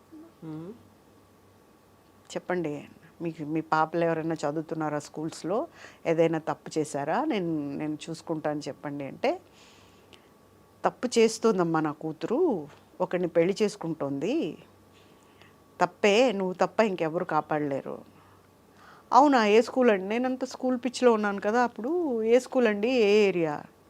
స్కూల్ ఏంటమ్మా? IAS officer. ఐఏఎస్ ఆఫీసర్ అసలు మనకు టచ్ లేని సబ్జెక్ట్. ఆమె పెళ్లి చేసుకుంటే నేనేం చేస్తానండి? విజయగోపాల్ తెలుసా అమ్మ? నేను ఎక్కడో విన్నాను ఈ పేరు అనుకుంటున్నా. తెలుసమ్మా, అతను చేసుకుంటున్నాడు. ఒక్క నిమిషం ఆగండి, నేను లోపలికి వెళ్ళి వైట్ పేపర్ తీసుకొని కింద సిగ్నేచర్ చేసి తీసుకోండి అని ఇచ్చాను. ఏం కావాలన్నా రాసుకోవచ్చు మీరు, నాకు ఎటువంటి అభ్యంతరం లేదు, నాకు ఎటువంటి సంబంధము లేదు, నేను ఆలోచించదలుచుకోలేదు కూడా. చింపేసి ఏంటమ్మా అలా అంటావు, నువ్వే పెళ్ళామని చెప్తేనే ఈ పెళ్ళి అవుతుంది, నా కూతుర్ని కాపాడు, నా కూతురికి 28 ఏళ్ళ కొడుకున్నాడు అని చెప్పింది. ఆ అబ్బాయి ఏడుస్తున్నాడు, నా మనోడు, మా అమ్మ కావాలి అని. వీడు 420 గాడని. నేను అన్నా అదేంటండి, ఐఏఎస్ ఆఫీసర్స్ అంటే మామూలుగా ఒక చిన్న సైట్ చూడాలంటేనే ఒక కమిటీని వేస్తారు, మరి ఆవిడ లైఫే ఇచ్చేయాలనుకున్నప్పుడు బ్యాక్గ్రౌండ్ ఏంటి, అసలు ఏంటి, కరెక్టా కాదని చూసుకోలేదంటే, ఫేస్బుక్లో ప్రేమించుకున్నారమ్మా వాళ్ళిద్దరూ, ఆమెని గవర్నర్ని చేస్తానన్నాడంట, అందుకని ఆవిడ ఇప్పుడు ఎవరి మాట వినే స్టేజ్లో లేదు అని. ఇప్పుడు నేనేం చేయాలి? ఒక కంప్లైంట్ ఇస్తే పెళ్ళి ఆగిపోద్ది. సరే, పెద్దవాళ్ళు ఆయన అప్పుడే స్టంట్ వేయించుకొని వచ్చాడంట నా దగ్గరికి వాళ్ళ నాన్నగారు. సరే కంప్లైంట్ ఇస్తే పెళ్ళి ఈరోజు ఒక దగ్గర పెట్టారు, దానికి హెడ్ ఎవరు? అంజనా సిన్హా ఐపీఎస్. ఒక హాల్లో పెట్టారు, అక్కడ క్యాన్సిల్ చేసేసారు. 3 రోజుల తర్వాత అంజనా సిన్హా వాళ్ళ ఇంట్లోనే పెళ్లి చేశారు. ఒక సెంట్రల్ ఆఫీసర్ అయ్యి ఆవిడ చేయకూడని పని వాళ్ళ ఇంట్లో చేశారు పెళ్ళి వీళ్ళిద్దరికి. అప్పుడు నన్ను బయట పెట్టగానే సాక్షి టీవీలో వచ్చింది ఇదంతా. వాళ్ళు అడిగారు, అమ్మ ఎట్లా ప్రూవ్ చేస్తావు నువ్వు వాళ్ళకి పెళ్ళి అయిందని? పెళ్ళి వాళ్ళు చేసుకున్నారు, ప్రూవ్ నేను చేయాలి. సరే వెళ్ళి ఒక దగ్గరికి రిజిస్ట్రేషన్ ఆఫీస్కి వెళ్ళి సినిమాలో లాగా రౌడీలాగా బిహేవ్ చేసి అక్కడ నుంచి ఫోటోలన్నీ తీసుకొని పారిపోయి బయటకు వచ్చేసిన తర్వాత గంటలో అక్కడ మేము ఫోటోలు తీసుకొచ్చేసాం కదా, గంటలో ఆ పేజ్ మార్చేశారు. బట్ అప్పటికే నేను ఛానల్కి ఇచ్చేసాను ఫొటోస్ ఇవన్నీ. వాళ్ళు పెళ్లి చేసుకోవటం, ఇక్కడ గిల్లటం, తాళి కట్టడం, స్వీట్ పెట్టడం, 16 ఏళ్ళ బాలామణి లాగా ఆవిడ ఇతను చేయటం, అవన్నీ ఇచ్చాను. ఇప్పుడు నేను ఒకవేళ కేసు ఓడిపోతాను, బట్ నేను ఆ రోజే కేసు గెలిచా. వాళ్ళని ఎప్పుడైతే ప్రూవ్ చేశానో, నేను అబద్ధం చెప్తున్నాను అన్నప్పుడు నేను ఆ రోజే ప్రూవ్ చేశాను. సో నేను ఆ రోజే గెలిచేసా కేసు, ఏం రిగ్రెట్స్ లేవు. ఇట్లాంటి వ్యక్తి కోసమా నేను మా నాన్నగారితో మాట్లాడాను అని అనిపిస్తుంది ఇప్పుడు. అయ్యో ఏంట్రా బాబు జీవితంలో ఇది ఒకటి మైనస్ అని. ఇప్పుడు సింగిల్ మదర్, మీరు బాబున్నాడు. Yeah yeah happy mother. All happies. Happy I can see that happy mother. So ఇప్పటికి సడన్గా కొన్నిసార్లు ఎలా అయితే ఫిల్మ్ ఇండస్ట్రీ కమిట్మెంట్ అడుగుతుంది, లేకుంటే ఇవన్నీ ఉంటాయి అనుకున్నప్పుడు, ఇక్కడ కూడా సింగిల్ మదర్ అనుకున్నప్పుడు అడ్వాంటేజ్ తీసుకోవడానికి చాలా మంది చూస్తారండి, రాయకుండా ఎందుకుంటారు? అసలే ఒకప్పుడు దొరకంది ఇప్పుడైనా దొరుకుతుందేమో నా ఆశ. ఒకప్పుడు ఎలా ఉందో ఇప్పుడు అలాగే ఉంది పూజిత, ఎప్పుడు మారదు, మారే ఛాన్సే లేదు. సో మీ పక్కన ఇప్పుడు మీ అబ్బాయి అన్నాడు. యా తెలుసా అబ్బాయికి ఇవన్నీ? నాకు మంచి మంచి అడ్వైజ్లు ఇస్తాడు. ఓకే. నేను కోర్టుకి వెళ్ళటానికి రెడీ అవుతుంటే ఏదో బీరువాలో ఎక్కడో ఉందంట, అది చూసి మమ్మీ ఇది పనికొస్తుంది నీకు తీసుకెళ్ళని ఇచ్చాడు. తను ఎక్కడ హర్ట్ అయ్యాడంటే, ఈ పెళ్లి చేసుకున్న ఇన్సిడెంట్ అంతా పేపర్లో వస్తుంది, టీవీల్లో వస్తుంది, చంపేస్తున్నారు నన్ను జనం. అలాంటి టైంలో అతను ఒక మాట అన్నాడు, తను నా భార్య కాదు, బాబు నా కొడుకే అన్నాడు. కూర్చొని చూస్తూ విన్నాడు. తర్వాత లేచొచ్చాడు. నేను వెళ్తుంటే కోర్టుకి, మా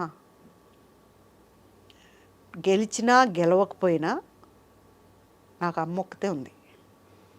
బట్ ఇన్ని రోజుల నుంచి నేను అనుకుంటూ ఉండేవాడిని, ఏదో ఒక రోజు అందరూ నాన్న నాన్న అంటుంటారు, నాకు కూడా నాన్న వస్తాడు, నాన్న నన్ను బయటికి తీసుకెళ్తాడు, మేమందరం మమ్మీ నేను నాన్న కలిసి బయటికి వెళ్తాము. ఇట్లాంటి ఆశలు ఉండేవమ్మా నాకు. ఎప్పుడైతే టీవీలో ఈ మాట చెప్పాడో, నానంటే ఇంత పెద్ద తిట్ట అనిపించిందమ్మా. 10th చదువుతున్నాడు అప్పుడు. అంటే నేను అప్పుడు కూడా చెప్పాను, చూడనా, ఇది మా ఇద్దరికీ యుద్ధం. నువ్వు కావాలంటే కలవచ్చు, నువ్వు వెళ్ళి చూడొచ్చు, నా దగ్గర ఉన్న నంబర్ ఇస్తా, అది కాదంటే ఎవరినైనా కనుక్కొని తన నంబర్ ఏంటో చూసి నేను ఇస్తా, నువ్వు మాట్లాడుకోవచ్చు, ఎందుకంటే నిన్ను ఆపే అధికారం నాకు లేదు. మా నువ్వన్నా ఎవరినైనా కనుక్కోవాలి, నేనైతే ఇంటర్నెట్ కొట్టి నేను తెచ్చుకోగలను నంబరు, నన్ను ఎవరు ఆపుతారు, నాకు అక్కర్లేదు. ఒక తిట్టాడు అతను. నా పుట్టుక ఎక్కడి నుండి వచ్చింది మరి, నువ్వు అమ్మ కాకపోతే? నేను ఎలా పుట్టాను? కొడుకే, మరి ఎలా పుట్టాను నేను? గాలికి పుట్టానా? నన్ను తిట్టాడు టీవీలో, అందరూ కొన్ని కోట్ల మంది చూసేలాగా తిట్టాడు నన్ను. నాకు అక్కర్లేదు అట్లాంటి నాన్న, నాకు అమ్మ చాలు. వాడికి అమ్మ, బొమ్మ, కుక్క, పిల్లి, నక్క, ఆట, అక్క, అన్నీ నేనే. వాడికి ఏదైనా ఇలా అమ్మా నాకు ఇలా కావాలనిపించింది అంటే అలా అయిపోతాను నేను. నేను ఎప్పుడైనా డల్గా ఉన్నట్టు అనిపిస్తే వాడు, మా ఐస్ క్రీమ్ తినాలి, బయటకు వెళ్దాం పద అంటాడు. వాడికి తెలుసు నేను డల్గా ఉన్నానని. బయటకు వెళ్దాం పద, అలా తీసుకెళ్తాడు. He's highly matured. Okay, matured అంటే అసలు ఈ జనరేషన్లో పిల్లలు అలా ఉంటారు అంటే, నా కొడుకుని గొప్ప చెప్పట్లేదు, అందరూ చెప్తుంటారు. మొన్న ఎవరో ఇంటర్వ్యూ చేస్తూ కూడా చెప్తారు, నేను బాబుని చూశాను, అసలు బాబు ఉన్నంతసేపు నేను బాబునే చూస్తున్నాను, ఎంత బాగా మాట్లాడాడు. అసలు మామూలుగా సడన్గా రియాక్ట్ అవ్వడు, అయ్యాడంటే మాత్రం తిరుగుండదు, అలా అవుతాడు. సో మీకు పెళ్ళికి ముందు వరకు నాన్న ఉండేవాడు, అలా తోడుగా ఉండేవాడు. ఇప్పుడు అబ్బాయి ఉన్నాడు. అందరూ అంటారు చెర్రీ తారియన్ తన పేరు, చెర్రీ అచ్చని ఇలాగ ఉన్నాడు అంటాడు. కాదు, మా నాన్నగారు లాగా ఉంటాడు. అంటే ఆ 9 months నన్ను చాలా నరకం చూపించాడు అనమాట తను. అప్పుడు ఎప్పుడు మా నాన్నగారునే ఆలోచిస్తూ ఉండేదాన్ని నేను. డాడీ ఉంటే ఇలా ఉండేదాన్ని కదా, ఇలా ఉండేదాన్ని కదా, ఏంటిది అని మా డాడీ అందుకే అచ్చం డాడీలాగే పుట్టాడు. కానీ నేను డాడీలా ఉంటాను కాబట్టి నాలాగా ఉన్నాడు అనుకుంటారు. బట్ మా రిలేషన్స్ కానీ దగ్గర వాళ్ళందరికీ మాత్రం మా డాడీయే కనిపిస్తారు వాళ్ళు. సో ఇప్పుడు మీరు ఒకటి అనుకున్నారు, ఒకటైంది, అయినప్పటికీ కూడా వదలకుండా ఇండస్ట్రీలోనే ఉన్నారు. లైఫ్లో ఒకటైంది, అయినప్పటికీ కూడా ఆ నాన్న మీ కొడుకు రూపంలో మీతో వచ్చేసాడు, మీతోనే ఉన్నాడు. కొంచెం ఇలా మారినట్టుంది మీరు అనుకున్నటువంటి డైరెక్షన్, సినిమాలు కాకుండా ఇప్పుడు సీరియల్స్. అలా ఏం లేదు, సినిమా కూడా చేయొచ్చు. సినిమాకు నేను చాలా దూరం అయిపోయా కావాలని. అంటే పడాలి కొన్ని, అవి పట్టడం ఇష్టం లేక నేనే వెళ్ళిపోయా పక్కకి, నిజం చెప్పాలంటే. అంటే జీవితంలో దెబ్బతినటం అనేది ఎదుటి వాళ్ళకి ఒక అడ్వాంటేజ్ అయిపోయింది. ఆ అడ్వాంటేజ్కి నేను ఆజ్యం పోయలేను. I'm not ready for that. So తర్వాత కూడా నేను ఒక 2 years అలా ఉండిపోయా ఏం చేయకుండా. ఇట్లా లీడ్ ఇండియాకి వెళ్ళటం, అక్కడ ఉండటం. దాని తర్వాత ఐటీకి వెళ్ళా. ఐటీలో ఇన్స్టిట్యూట్స్ పెట్టి పిల్లలకి భూమిలో ఉన్న కోర్సెస్ ట్రైనింగ్ ఇవ్వటం అమీర్పేటలో. దాంట్లో పూజా టెక్నాలజీస్ అంటే ఎక్కడికో వెళ్ళింది. పూజా ఐటీ సొల్యూషన్స్ అంటే కంపెనీ వాళ్ళు లేచి ఎదురొచ్చేవాళ్ళు, అంత మంచి స్టూడెంట్ని ఇస్తారు మీరు అని, అంత మంచి పేరు వచ్చింది. అక్కడ పార్ట్నర్ మోసం చేశాడు మళ్ళీ. అప్పుడు అనుకున్నా, ఏంటి ఇవి తప్ప ఇంకేం ఉండవా మనకి, ఎక్కడికి వచ్చినా మనతో అడ్వాంటేజ్ తీసుకోవటం, మనల్ని ముంచేయటం ఇదేనా అని. అప్పుడు కొంచెం డిప్రెషన్లోకి వెళ్ళా. వాట్ ఈస్ దిస్, ఎవ్రీవేర్ ఇలాగే అవుతుంది ఎందుకని అని. దెన్ లీడ్ ఇండియాకి వచ్చా. అక్కడ అబ్దుల్ కలాం గారి సూక్తులు, ఆయన కరికులం చదివిన తర్వాత అరే లైఫ్ అనేది నథింగ్ అనిపించింది. అసలు ఇవన్నీ వేస్ట్, అసలు ఏమీ కాదు ఇదంతా. ఏదో చేయాల్సింది అంటే అలాంటి పని చేయాలి. నా డ్రీమ్ ఏంటి, ఇండస్ట్రీ, అదే నా డ్రీమ్. ఇవన్నీ కాదు అని మళ్ళీ ఇండస్ట్రీకి వచ్చా. ఇప్పుడు సీరియల్ చేసినా కూడా నాకు ఇండస్ట్రీలో, సినిమా ఇండస్ట్రీలో ఎలాంటి పేరు వచ్చిందో సీరియల్స్లో కూడా అలాగే వచ్చింది. ఇప్పుడు నేను చేసిన క్యారెక్టర్ ఉంది కదా, అబిత కుచలాంబ, కుచ్చు, అసలు ఒక ఊపు ఊపింది. అది కూడా సడన్గా ఎందుకో ఆపేశారు. ఎందుకు ఆగిపోయింది అలా? అది వాళ్ళకి ఏం ప్రాబ్లమ్స్ ఉన్నాయో మనకు తెలియదు, కానీ నాకు తెలిసి ఏదో హీరో వల్ల అని వచ్చింది టాక్. మరి అవును కాదో నాకు తెలియదు. All of you sudden even ఒక 10 రోజుల ముందు కూడా కాదు, రేపు ఆగిపోతుందనగా ఇవాళ చెప్పటం. అలాగా ఏదో ఛానల్కి ప్రాబ్లం వచ్చి ఆపేశారు. అది ఇంకా వేరేది ఇంకా కమిట్ అవ్వలేదు నేను. అలాంటిది రావాలి మళ్ళీ. So I'm waiting. A offer వచ్చినా ఏదైనా రెడీ? ఏదైనా అంటే ఎలా చేస్తామండి, మనకు నచ్చాలి కదా, మనకు నచ్చింది వస్తే చేస్తాను. ఏదైనా అంటే ఇప్పుడు చాలా వచ్చినాయి, అలా కాదు. మనకంటూ ఇంపార్టెన్స్ ఉండాలి. మనం చేస్తే పూజితను ఎందుకు పెడతారు, నెగటివ్ క్యారెక్టర్, కానీ నా కళ్ళు బాగా పలుకుతాయి అంట. సో అలాంటివి పెడతారు, కళల్లో భావం. నెగటివ్ రోల్స్ ఎక్కువ ఉంటాయి. ఇది ఏంటంటే నవరసాలు ఉన్న క్యారెక్టర్ నేను చేసింది మొన్న. సో ఇప్పుడు అందరూ మళ్ళీ అలాంటి క్యారెక్టరే కావాలి అని చూస్తారు. అది కరెక్ట్ కాదు. అవును, ఒకసారి పడ్డ క్యారెక్టర్ మళ్ళీ ఎలా పడుతుంది, అది ఎందుకో. ఒక మూమెంట్లో షీఈ్ ది మెయిన్ అనమాట, మొత్తం గేమ్కి తనే లీడ్. ఆమె లేదు అంటే ముందుకు పోదేమో అన్న మూమెంట్ కూడా వచ్చింది దాంట్లో. అలాంటి మూమెంట్ ఫేస్ చేసిన క్యారెక్టర్ అది. Really I'm greatly thankful to the producers and to the channel also. చాలా మంచి క్యారెక్టర్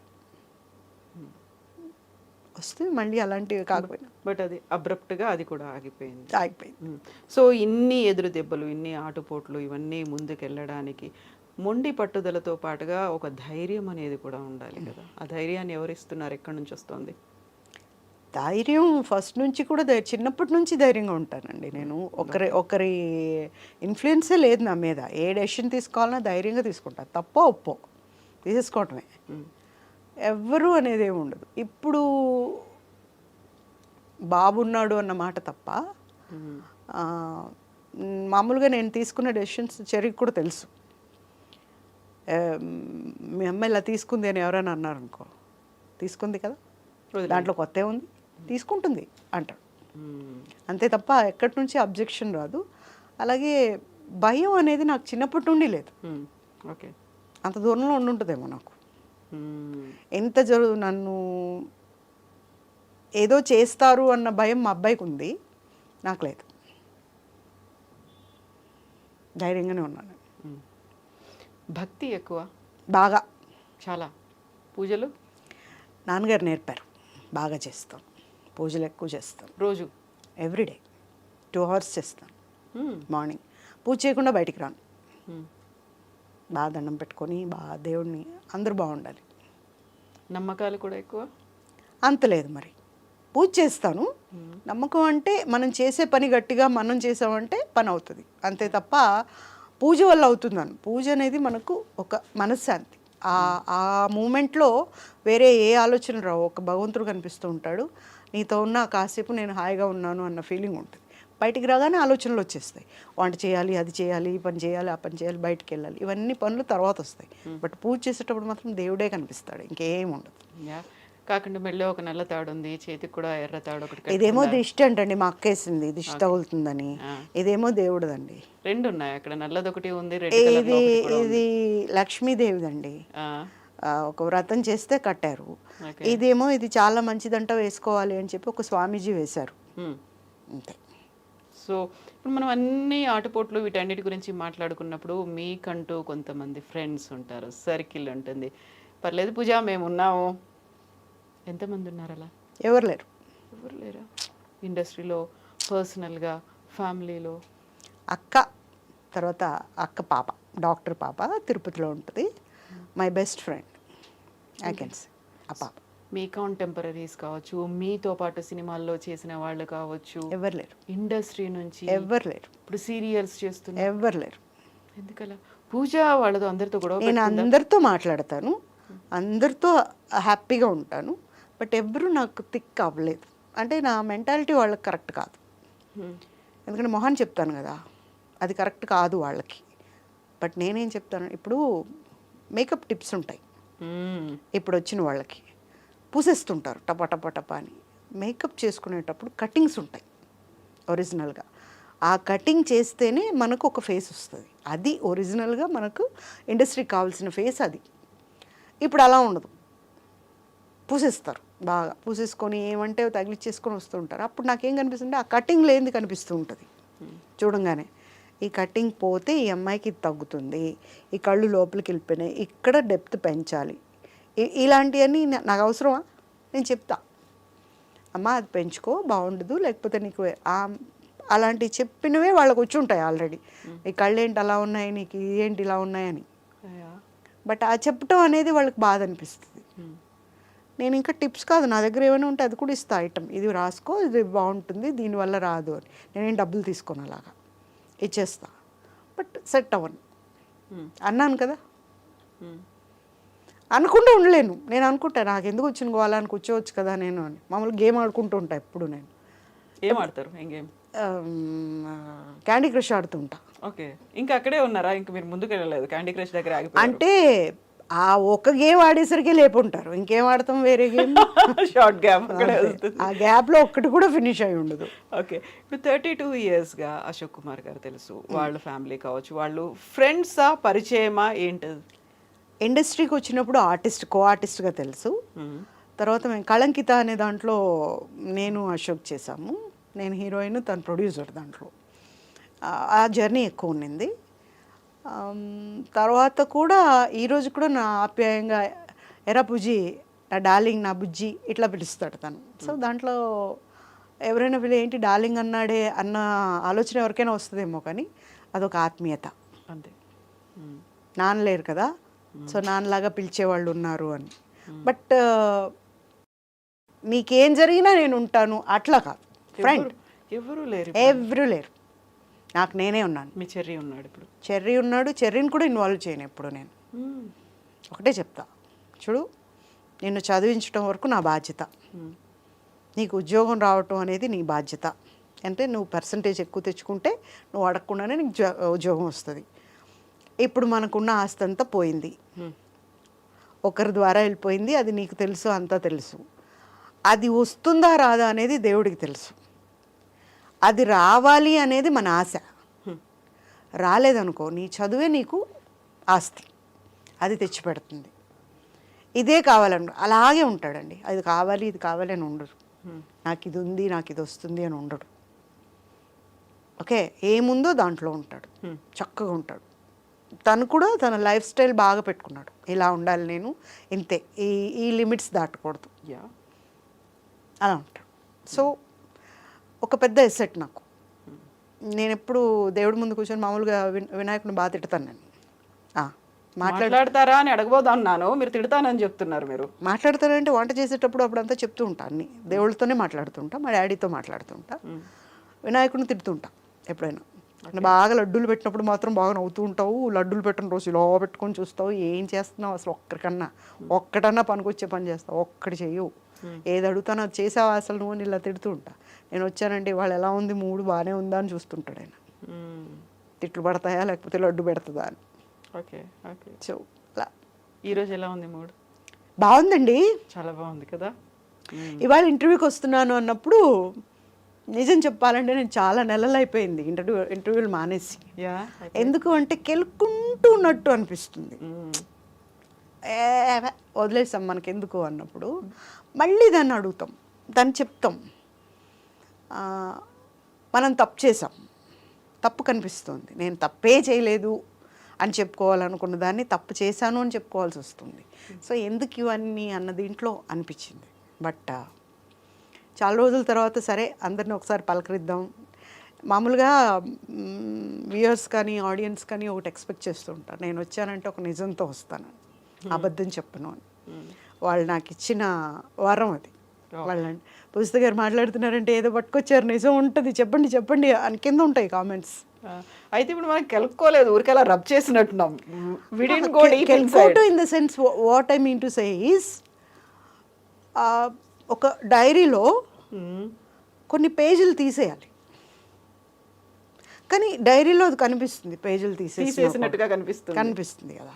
ఆ కనిపించకూడదు, ఇది ఒక దరిద్రం అనుకున్నాం మనం. అది కనిపించకుండా ఉంటేనే బాగుంటుంది, కానీ కనిపిస్తుంది. కనిపించేంత తప్పు చేసాం మనం, అంత బాగా చింపాం పట్టిదాన్ని ఏ అని, అది కనిపిస్తూనే ఉంటుంది. ఏదో లైట్గా తీసేసి ఇలా అంటే ఏదో ఇట్లా తిప్పేసినప్పుడు కనిపించలే అనేలాగా లేదు ఇది. లెట్ ఇట్ బి అని వదిలేస్తే అది అలా కలిసిపోయేది. పోయేది. ఇది ఒకవేళ నేను మర్చిపోయినా ఎక్కడికైనా వెళ్తాను కదా, అమ్మా మీ ఇంటర్వ్యూస్ బాగుంటాయమ్మా, అమ్మా మీకు తప్పకుండా మీకు మంచి జరగాలమ్మా, మంచి జరుగుతుందమ్మా, మీకు దేవుడు మీ వైపే ఉంటాడమ్మా, ఇలా చెప్తారు కదా, షో అనుకుంటా. అసలు శ్రీకాళహస్తికి వెళ్ళాము దర్శనానికని, దేవుణ్ణి చూడట్లేదు, ఇలా తిరిగిపోయారు రివర్స్ నేనుంటే. నాకు ఆ భయం పట్టుకుంది, స్వామి నా తప్పు కాదు ఇది అని. అమ్మ దేవుడి దగ్గరికి వచ్చారు, దేవుణ్ణి చూడండి, నన్ను చూసి మీరు అలా డిస్టర్బ్ అవ్వద్దు ప్లీజ్, నాకు పాపం వస్తుంది, బయటకు వచ్చాక మాట్లాడదాం, ముందు సెల్ఫీలు కూడా తీసుకుందాము, ఇప్పుడైతే ముందు దేవుణ్ణి చూడండి. బయటకు వచ్చాక నిజంగా వాళ్ళంతా జనం అంత చూశారు నా బాధ, ఆ పెయిన్. నువ్వు మాట్లాడింది అంత రియల్గా మాట్లాడేవమ్మా. అప్పుడు అనుకున్నా, పోన్లే నన్ను ఓదర్చడానికి మా నాన్న లేరు, నానుంటే నాన్న గుండెల మీద పడుకొని ఏడ్చేదాన్నేమో. బట్ జనం అంతా దగ్గరకు తీసుకున్నారు, అంతకంటే ఏం కావాలి, మేమంతా ఉన్నాం. మీరు అడిగారు కదా ఒక్కరైనా లేరా, అంతమంది ఉన్నారు చాలు. ఒక మాట ఉంది వాళ్ళు చెప్పడానికి, ఐఎమ్ వెరీ హ్యాపీ. ఒక మనిషే ఉండాలి అని, బాధ తీర్చడానికి ఒక మనిషే ఉండాలని లేదు. ఎంతో చాలామంది తెలుసు నాకు ఇండస్ట్రీలో, 34 ఏళ్ళు ఇండస్ట్రీకి వచ్చి, తెలీదా? తెలుసు. బట్ ఎవరిని కూడా హద్దు దాటింది లేదు, అంత మాట్లాడింది లేదు. కనిపించినప్పుడు మాట్లాడతాను బాగా. ఒక్కొక్కసారి ఇలా బాధలో ఉన్నప్పుడు, డౌన్ అయిపోయినప్పుడు వి నీడ్ ఏ షోల్డర్ అనిపిస్తుంది, పక్కన ఎవరైనా ఉంటే నా బాగుంది. కొడుకున్నాడుగా, నా కొడుకు మించిన షోల్డర్ ఎక్కడ వస్తుందండి, భలేవారే మీరు. మా అబ్బాయి ఉన్నాడు చాలు. ఇప్పుడు పెద్దవాడు అయిపోయాడు, చిన్నప్పుడు కూడా వాడి మీదే పడుకునేదాన్ని. ఇంకోటి తెలుసా మీకు, ఆ బుజ్జి చేతులతో నాకు బువ్వ పెట్టేవాడు, ఇప్పుడు కూడా అంతే బువ్వ పెడతాడు చక్కగా కలిపి, మా దా పెడతానని. మా ఇద్దరికి గిన్నెలో కలుపు తినే అలవాటు, ఒకే దాంట్లో తినేస్తారు, ఒకే దాంట్లో. నేను వాడికి పెడతాను, వాడు నాకు పెడతాడు. బుజ్జిగా పెడతాడు, ఏవో చెప్తూ ఉంటాడు, అవన్నీ వినాలి, కట్ చేయకుండా వినాలి. చిన్నపిల్లల్ని పెంచడం చాలా కష్టం. నిజంగా చెప్పాలంటే నా జీవితంలో పిల్లలంటే ఇష్టం లేదు నాకు. ఇప్పుడు ఇందులో చిన్నపిల్ల ఎవరు, మీరా? నేను మీరే కదా. నేనే, ఎప్పటికీ నేనే. ఇంట్లో అందరికంటే చిన్నదాన్ని నేనే. మా వంశం అంతా కూడా నన్ను ఈ రోజుకి అలాగే చూస్తారు. మా బాబు వచ్చాక మా బాబు కూడా అలాగే చూస్తారు. మీ నాన్న కదా వచ్చింది నాన్న కాబట్టి తెలుసు. ఎంత ఏమో తెలీదు, నానే అలా చూస్తాడు. ఇంకేదో కావాలను, ఇంకెవరో వచ్చి ఓదార్చాలను అనిపించదు, ఇది చాలా అనిపిస్తుంది. సో బోల్డ్ అంత లాంగ్ స్టోరీ. యా జరిగిపోయింది. Sorry, if I made you no not at all. అది scratching or like going deep inside? No, nothing like that. See, ఒక్కసారైనా బయటికి రావాలంట లోపల ఉన్నది.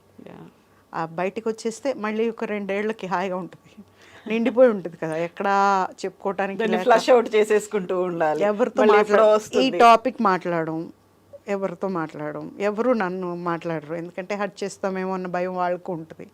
అమ్మాయి నవ్వుతుంది, హ్యాపీగా ఉంది, తను ఎవరిని పట్టించుకోకుండా ఉంది, ఇలాంటప్పుడు ఎందుకు అలాంటివి మాట్లాడటం. కొంతమంది తెలియనప్పుడు అడుగుతారు, ఏమనుకోకుండా చెప్పి మళ్ళీ లాస్ట్లో ఉంటారు, నీలాగా ఉండాలని కోరుకుంటాం మేము లైఫ్ అంతా. చాలామంది ఈ లీడ్ ఇండియాలో నేను చేసిన తర్వాత ఆడపిల్లలందరికీ ధైర్యం నేనే, అందరికీ ఇన్స్పిరేషన్ నేనే. బతికితే పూజా దీది లాగా బతకాలి అంటారు. Okay, great compliment. డెఫినెట్లీ చిన్నపిల్లలు పైగా. నేను అదే అంట, నేను పడిపోతే నన్ను చేయి పట్టుకొని లేపుతారంటే, మీరు పడిపోరు పూజా దీది, మీరే నిలబెడతారు అందరినీ అంటారు. సో వాళ్ళ కాన్ఫిడెన్స్ అంటే మనం ఎక్కడ తొణకలా, ఇది అలాగే ఉంది, దేవుడి దయ అలాగే ఉండాలి నేను. సో ఇప్పుడు మీరు తెలుగు అమ్మాయిల కోసమో, తెలుగు ఫిల్మ్ ఇండస్ట్రీలోకి రావాలనుకుని ఉత్సాహపడుతున్న వాళ్ళ కోసమో, పేరెంట్స్ కోసమో చెప్పాలంటే ఏం చెప్తారు? ఎందుకంటే బోల్డ్ అండ్ ఇష్యూస్ మీరు రైట్ ఫ్రమ్ ద బిగినింగ్ చూస్తున్నారు, స్టిల్ దట్ ఈస్ ఆన్. ఏం చెప్తారు వాళ్ళకి? నేనేం చెప్తాను అంటే, టాలెంట్ ఉన్నప్పుడు కరెక్ట్గా ఎక్కడ వర్కౌట్ ఉంది చూసుకొని రావాలి, కానీ వేరే దీనికోసం ఎక్కడ టెంప్ట్ అయినా కూడా లైఫ్ వెళ్ళిపోతుంది. పేరెంట్స్ తలెత్తుకోలేరు. అండ్ పేరెంట్స్ని దగ్గర పెట్టుకొని చేయటానికంటే ఇండస్ట్రీ అలాంటిది కాదు. మన పక్కన ఎవరైనా ఉన్నారంటే మనకు వేషం కాదు కదా, మన మొహం కూడా చూడరు. అలాంటిది ఇండస్ట్రీ. ఇప్పుడు అమ్మాయిలకు మనం చెప్పాల్సిన అవసరం లేదు. అంటే నేను ఎవరిని హర్ట్ చేయాలని ఇలా చెప్పట్లేదు. వాళ్ళకి అవకాశం కావాలంటే ఎలా ఉండాలి అనేది వాళ్ళకి బాగా తెలుసు. నేను చూస్తుంటాను కదా, ఆ ఏబిసిడీలు మనకు రాలా, వాళ్ళకి A to Z వచ్చు. సో మన అడ్వైస్ వాళ్ళకి అవసరం లేదు. ఇప్పుడు నేను చూస్తూ ఉంటాను కదా, అమ్మో దే ఆర్ వెల్. ఒకరి అడ్వైస్ కోసం వెయిట్ చేసేంత టైం వాళ్ళ దగ్గర లేదు. They take decisions and either good or bad. వాళ్ళ లైఫ్ కాబట్టి వాళ్ళు తీసుకొని ముందుకు వెళ్తున్నారు. ఇలాగే చెయ్యాలి అని మనం చెప్తే మనం పాత తరం ఆవిడ అంటారు. ఓల్డ్ స్కూలే కదా మీది కాదు? స్కూల్ మంది అదే. ఆ మాట మనం ఎందుకు అనిపించుకోవటం? మనం చెప్పింది ఎలాగా వాళ్ళు చేయరు. నాకు చెప్తే నేనే చేయను, ఇంకా వాళ్ళు ఏం చేస్తారు? సో మనం ఎందుకు చెప్పటం? అనవసరంగా చెప్పడం కూడా దండగేనండి. చిన్న చిన్న టిప్సే తీసుకోరు పిల్లలు. బట్ దెబ్బ తిన్నప్పుడు బాధపడతారు. అప్పుడు అయ్యో పాపం ఇలా అయిందే అని మనం ఫీల్ అవ్వాలి. అలా అవ్వకుండా ఉండాలంటే వాళ్ళు జాగ్రత్తగా ఉండాలి. బట్ దుడుకు ఉంటుంది. ఇప్పుడు ఇది చేసేయాలి అన్న ఆలోచన తప్ప ఇది చేయటం వల్ల ఏమవుతుంది ఫ్యూచర్ అనేది లేదు. ఆ ఆలోచన ఉండాలి. ఎందుకంటే మనం దెబ్బతిన్నాం కాబట్టి మనకు తెలుసు.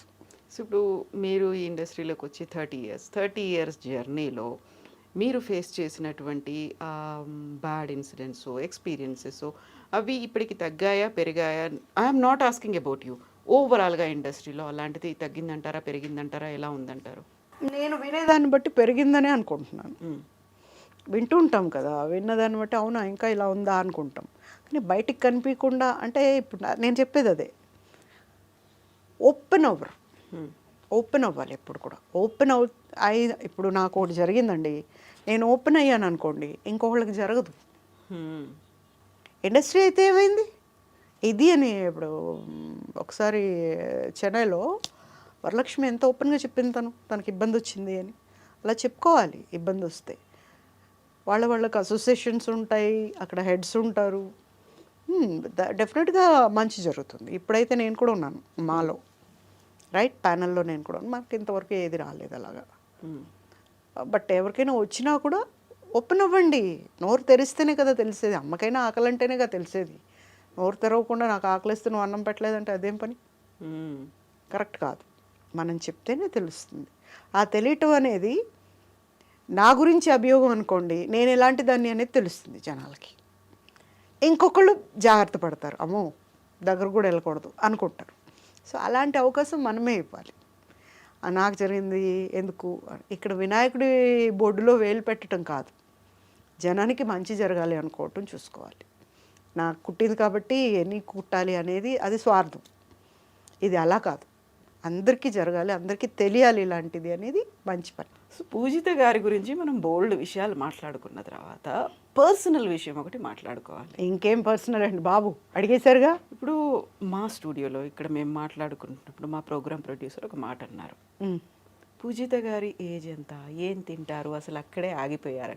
32 ఇయర్స్ ఇండస్ట్రీ కదా, ఏజ్ అడగట్లంటే ఏం తింటారు అనేది అక్కడే ఆగిపోయారంటే, ఎప్పుడైతే వెరీ ఫస్ట్ టైం పూజితాన్ని చూసారో అలాగే ఉన్నారు. బట్ ఇప్పుడు మనం 2025లో ఉన్నాం కదా. నేను అన్నీ తింటాను, నేను డైట్ చేయను. నాకు అన్నీ ఇష్టమైన ఫుడ్ నేనే వండుకుంటాను. నేను ఎవరితో వండించను. మా ఇంట్లో కూడా అందరికీ నేను వండిన ఫుడ్డే ఇష్టం. పచ్చళ్ళు ఎక్కువ తింటాను, బండ పచ్చళ్ళు అవి, కాయగూరలు ఇంకా పెట్టుకోవాలి. కొత్త ఆవకాయ కదా. ఇప్పుడు ముక్కల పచ్చడి పెట్టాను. ఫస్ట్ ముక్కల పచ్చడి తింటాం ఈ 15-20 రోజులు. దాని తర్వాత ఆవకాయ నెక్స్ట్ మంత్ ఫస్ట్ వీక్లో పెడతాం ఆవకాయ. పండుమిరపకాయ పచ్చడి పెట్టేసాం, ఆల్రెడీ అయిపోయింది. ఇట్లా పచ్చళ్ళన్నీ పెట్టుకుని ఆకుకూరల పచ్చళ్ళు, కూరగాయల పచ్చళ్ళు కూడా ఆకుకూరలతో కూడా పచ్చళ్ళు చేస్తాం. ఎంత బాగుంటాయో, చాలా బాగుంటాయి. అవి వేసుకొని, పెద్ద నెయ్యి తినను, పెరుగు కూడా తక్కువ తింటాను, పచ్చళ్ళు తింటాను, బాగా చేస్తాను వంట, సూపర్గా చేస్తాను. సో పప్పు తింటాను, ఎక్కువ ఇష్టంగా తింటాను. వడియాలు అలాంటివన్నీ పెట్టుకొని తింటాను. ఇది తినకూడదు, ఇది ఆయిల్ ఫుడ్ అదంతా ఏం లేదు, చక్కగా తింటాను. డైట్ చేయటం వల్ల ఏమవుతుందంటే, ఓవర్గా అన్నీ తింటాం కాబట్టి డైట్ చేయటం వల్ల ఒక్కసారి సడన్గా నువ్వు తినలేదంటే ఇవన్నీ జారిపోతాయి. లోపలికి వెళ్ళిపోతాయి. ఇప్పుడు ఒక మూమెంట్లో బొద్దుగా ఉన్న మన హీరోలు అందరూ ఏమయ్యారు చూసారా, ఈకలు పిగేసిన కోళ్ళలాగా అయిపోయారు. అసలు ఒక్కొక్కరిని చూస్తే ఏంటిది, వాళ్ళ పేరు చెప్పేదాకా నాకు ఆ హీరోని తెలియలేదు, అసలు నేను పోల్చుకోలేదు. ఇదేంటి ఇలా ఉన్నాడు చిచి అనుకున్నా. అంటే ఓవర్ డైట్ చేయటం వల్ల ఆ మనిషికి మనకు దేవుడిచ్చిన చామ్ పోద్ది. చెయ్యాలి, ఎప్పుడు చేయాలంటే తింటున్నాం కదా అని అదే పనిగా తినటం కాకుండా కొంచెం కొంచెం తినాలి. బట్ నేనే కొంచెం కాదండి, మామూలుగా అన్నం తింటాను, చిరుతిళ్ళు ఎక్కువ తింటా, నేనే చేస్తాను. జంతికలను మేము చెక్లాలు అంటాము, నేను చేసి పెట్టుకుంటా ఒక డబ్బాలో, ఈవినింగ్ స్నాక్ అది తింటాను. ఇంకా మార్నింగ్ జావ తాగుతా, రాగి జావ విత్ డ్రై ఫ్రూట్స్ కూడా వేసి ఉంటారు దాంట్లో, ఆ పౌడర్ మిక్స్ చేసి పెట్టుంటారు. అది తాగితే ఇంకా టిఫిన్ మీదకి ఏమి వెళ్ళదు, బ్రేక్ఫాస్ట్ తినాలి అన్న ఇదేమి ఉండదు. భోజనం అన్నీ తింటాను. రాత్రి అన్నం తినాలంటే అన్నం తింటా, లేదంటే నాకు కావాల్సిన వేడిగా చేసుకుని ఏమైనా టిఫిన్స్ తినేస్తాను, అంతే. యూజువల్గా ఈ ఎంటర్టైన్మెంట్ ఇండస్ట్రీలో ఉన్న వాళ్ళకి they need to maintain that glamour. చాలా వరకు మేము డైట్ చేయాలి, ఇలాంటి ఒక హెల్త్ కాన్షియస్ అనేది ఉంటుంది కదా. పూజిత గారికి వెళ్ళలేవా? ఏం లేదండి, నేను ఇలాగే ఉన్నా. ఫస్ట్ ఇండస్ట్రీకి వచ్చినప్పుడు నుంచి చాలామంది అంటూ ఉంటారు నన్ను, ఇద్దరు పిల్లలు ముద్దుల పోలీసులో చూసినట్టు ఉన్నారు, ఇలాగే ఉన్నారండి, మీరు ఏం మారలేదు అసలు అంట. మధ్యలో ఎప్పుడు బాబు ప్రెగ్నెన్సీతో ఉన్నప్పుడేమో లావ్ అయ్యాను నేను, ప్రెగ్నెన్సీ వల్ల. దాని తర్వాత మళ్ళీ నేను కంట్రోల్కి వచ్చేసాను. దీంట్లో ఈ చామ్ పోగొట్టుకోవడానికి ఇష్టపడాను నేను. అన్నీ తింటా, కూరగాయలు తింటా, ఆకుకూరలు తింటా, ఈ పచ్చి గిచ్చి అన్నీ తిన్నాం, బాగా ఉడికించి బాగా మనం వంటలో చేసుకుంటాం కదా, పప్పు, ఆకుకూర పప్పు అట్లాంటివే తింటా. ఉడికించుకొని తింటాం అవన్నీ చేయను నేను. ఇవన్నీ కొత్తగా వచ్చినాయి కదా, అవి కడుపు నిండవు. అవి కడుపు నిండకే ఇంకా ఏమేమో తినాలనిపిస్తుంది కానీ ఓవర్ డైట్ చేస్తారు. బాబాయ్ తినాలనిపించింది ఆ డ్రింక్ తాగటం, ఈ డ్రింక్ తాగటం, అవన్నీ ఏం చేయను. రాగి జావ అనేది మనకు తరతరాలుగా ఉన్నది. నేను రాగి జావ తాగుతాను, చక్కగా తాగుతాను, 2 గ్లాసులు తాగుతా పొద్దునే.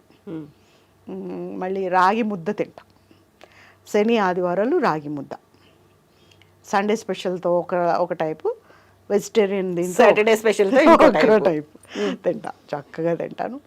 రకరకాలు చేస్తాను, అయ్యే తింటాం. ఎవరింటికన్నా పోయినా కూడా గబాలను తినటం కష్టం కొంచెం, ఎందుకంటే వాళ్ళు నచ్చినట్టు వాళ్ళు వండుకొని ఉంటారు పాపం. మ్యాక్సిమం నేను ఎవరింటికి వెళ్ళను భోజనానికి, స్కిప్ చేస్తాను, నేనే వండుకొని తింటా. అలా నేను ఎవరికైనా అదే చెప్తాను, ఓవర్గా తినకుండా ఒకదానికి అలా అడాప్ట్ అవ్వకుండా మన లిమిట్స్లో మనం ఉంటే ఆటోమేటిక్గా మనం ఉన్నట్టే ఉంటాం. అలా అని ఇప్పుడు చూడండి పిల్లలు అసలు, ఒకప్పుడు మన తెలుగు హీరోయిన్స్ని ఏమనేవాళ్ళు, ముద్దు బంతి పువ్వుతో పోల్చేవాళ్ళు. బంతి పువ్వులాగా ఉందిరా అమ్మాయి, అసలు ఏముంది. ఇప్పుడు రోడ్ రోలర్ వెళ్ళినట్టు ముందు వెనుక ఒకటే ఆకారం, ఏ పువ్వుతో పోల్చాలి, అణిగిపోయిన పువ్వు ఏది ఉండదు వాడిపోతే తప్ప. అసలు ఇదే లేదు అసలు, అమ్మాయి అనే దానికి అర్థమే లేదు, దాంట్లోనే పోగొడుతుంటారు వీళ్ళు. అప్పుడు అనుకుంటాం ఇప్పుడే ఇట్లా అంటే అప్పుడు అమ్మాయిలను చూస్తుంటే ఎలా అనుకుంటారు వీళ్ళు. అందం అంటే అప్పుడు ఉన్నది, ఇప్పుడున్నది ఏముందండి, ఏం లేదు అసలు. ఐ డోంట్ ఫీల్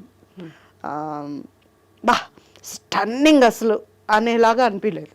ఎవరు లేరా ఇప్పుడు? ఎవరు లేరండి, తెలుగు అమ్మాయిలని ఎవరు తెస్తున్నారు, తెలుగు అమ్మాయిని? ఎంతమంది తెలుగు అమ్మాయిలు ఉన్నారు. మొన్న ఎవరో ఒక అమ్మాయిని చూసానండి నేను, అసలు నిజంగా మైండ్ పోయేలాగా ఉంది అమ్మాయిని ఎవరు పట్టించుకోలేదు. ఇప్పుడు ఒక అవకాశం మనం అంటూ ఇస్తేనే కదా. చిన్న ఇండస్ట్రీలోనూ అలాగే ఉన్నారు, పెద్ద ఇండస్ట్రీలోనూ అలాగే ఉన్నారు. వెండి తెర మీద తెలుగు వాళ్ళకి అవకాశాలు లేవు, చిన్న తెర మీద అసలే లేవు తెలుగు వాళ్ళకి.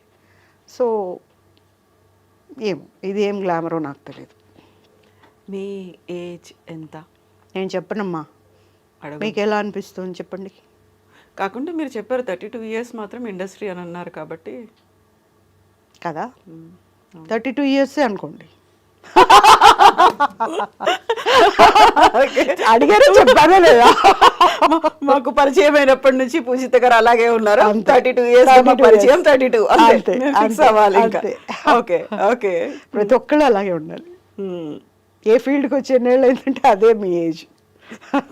బాగుంది, లాజిక్ చాలా బాగుంది.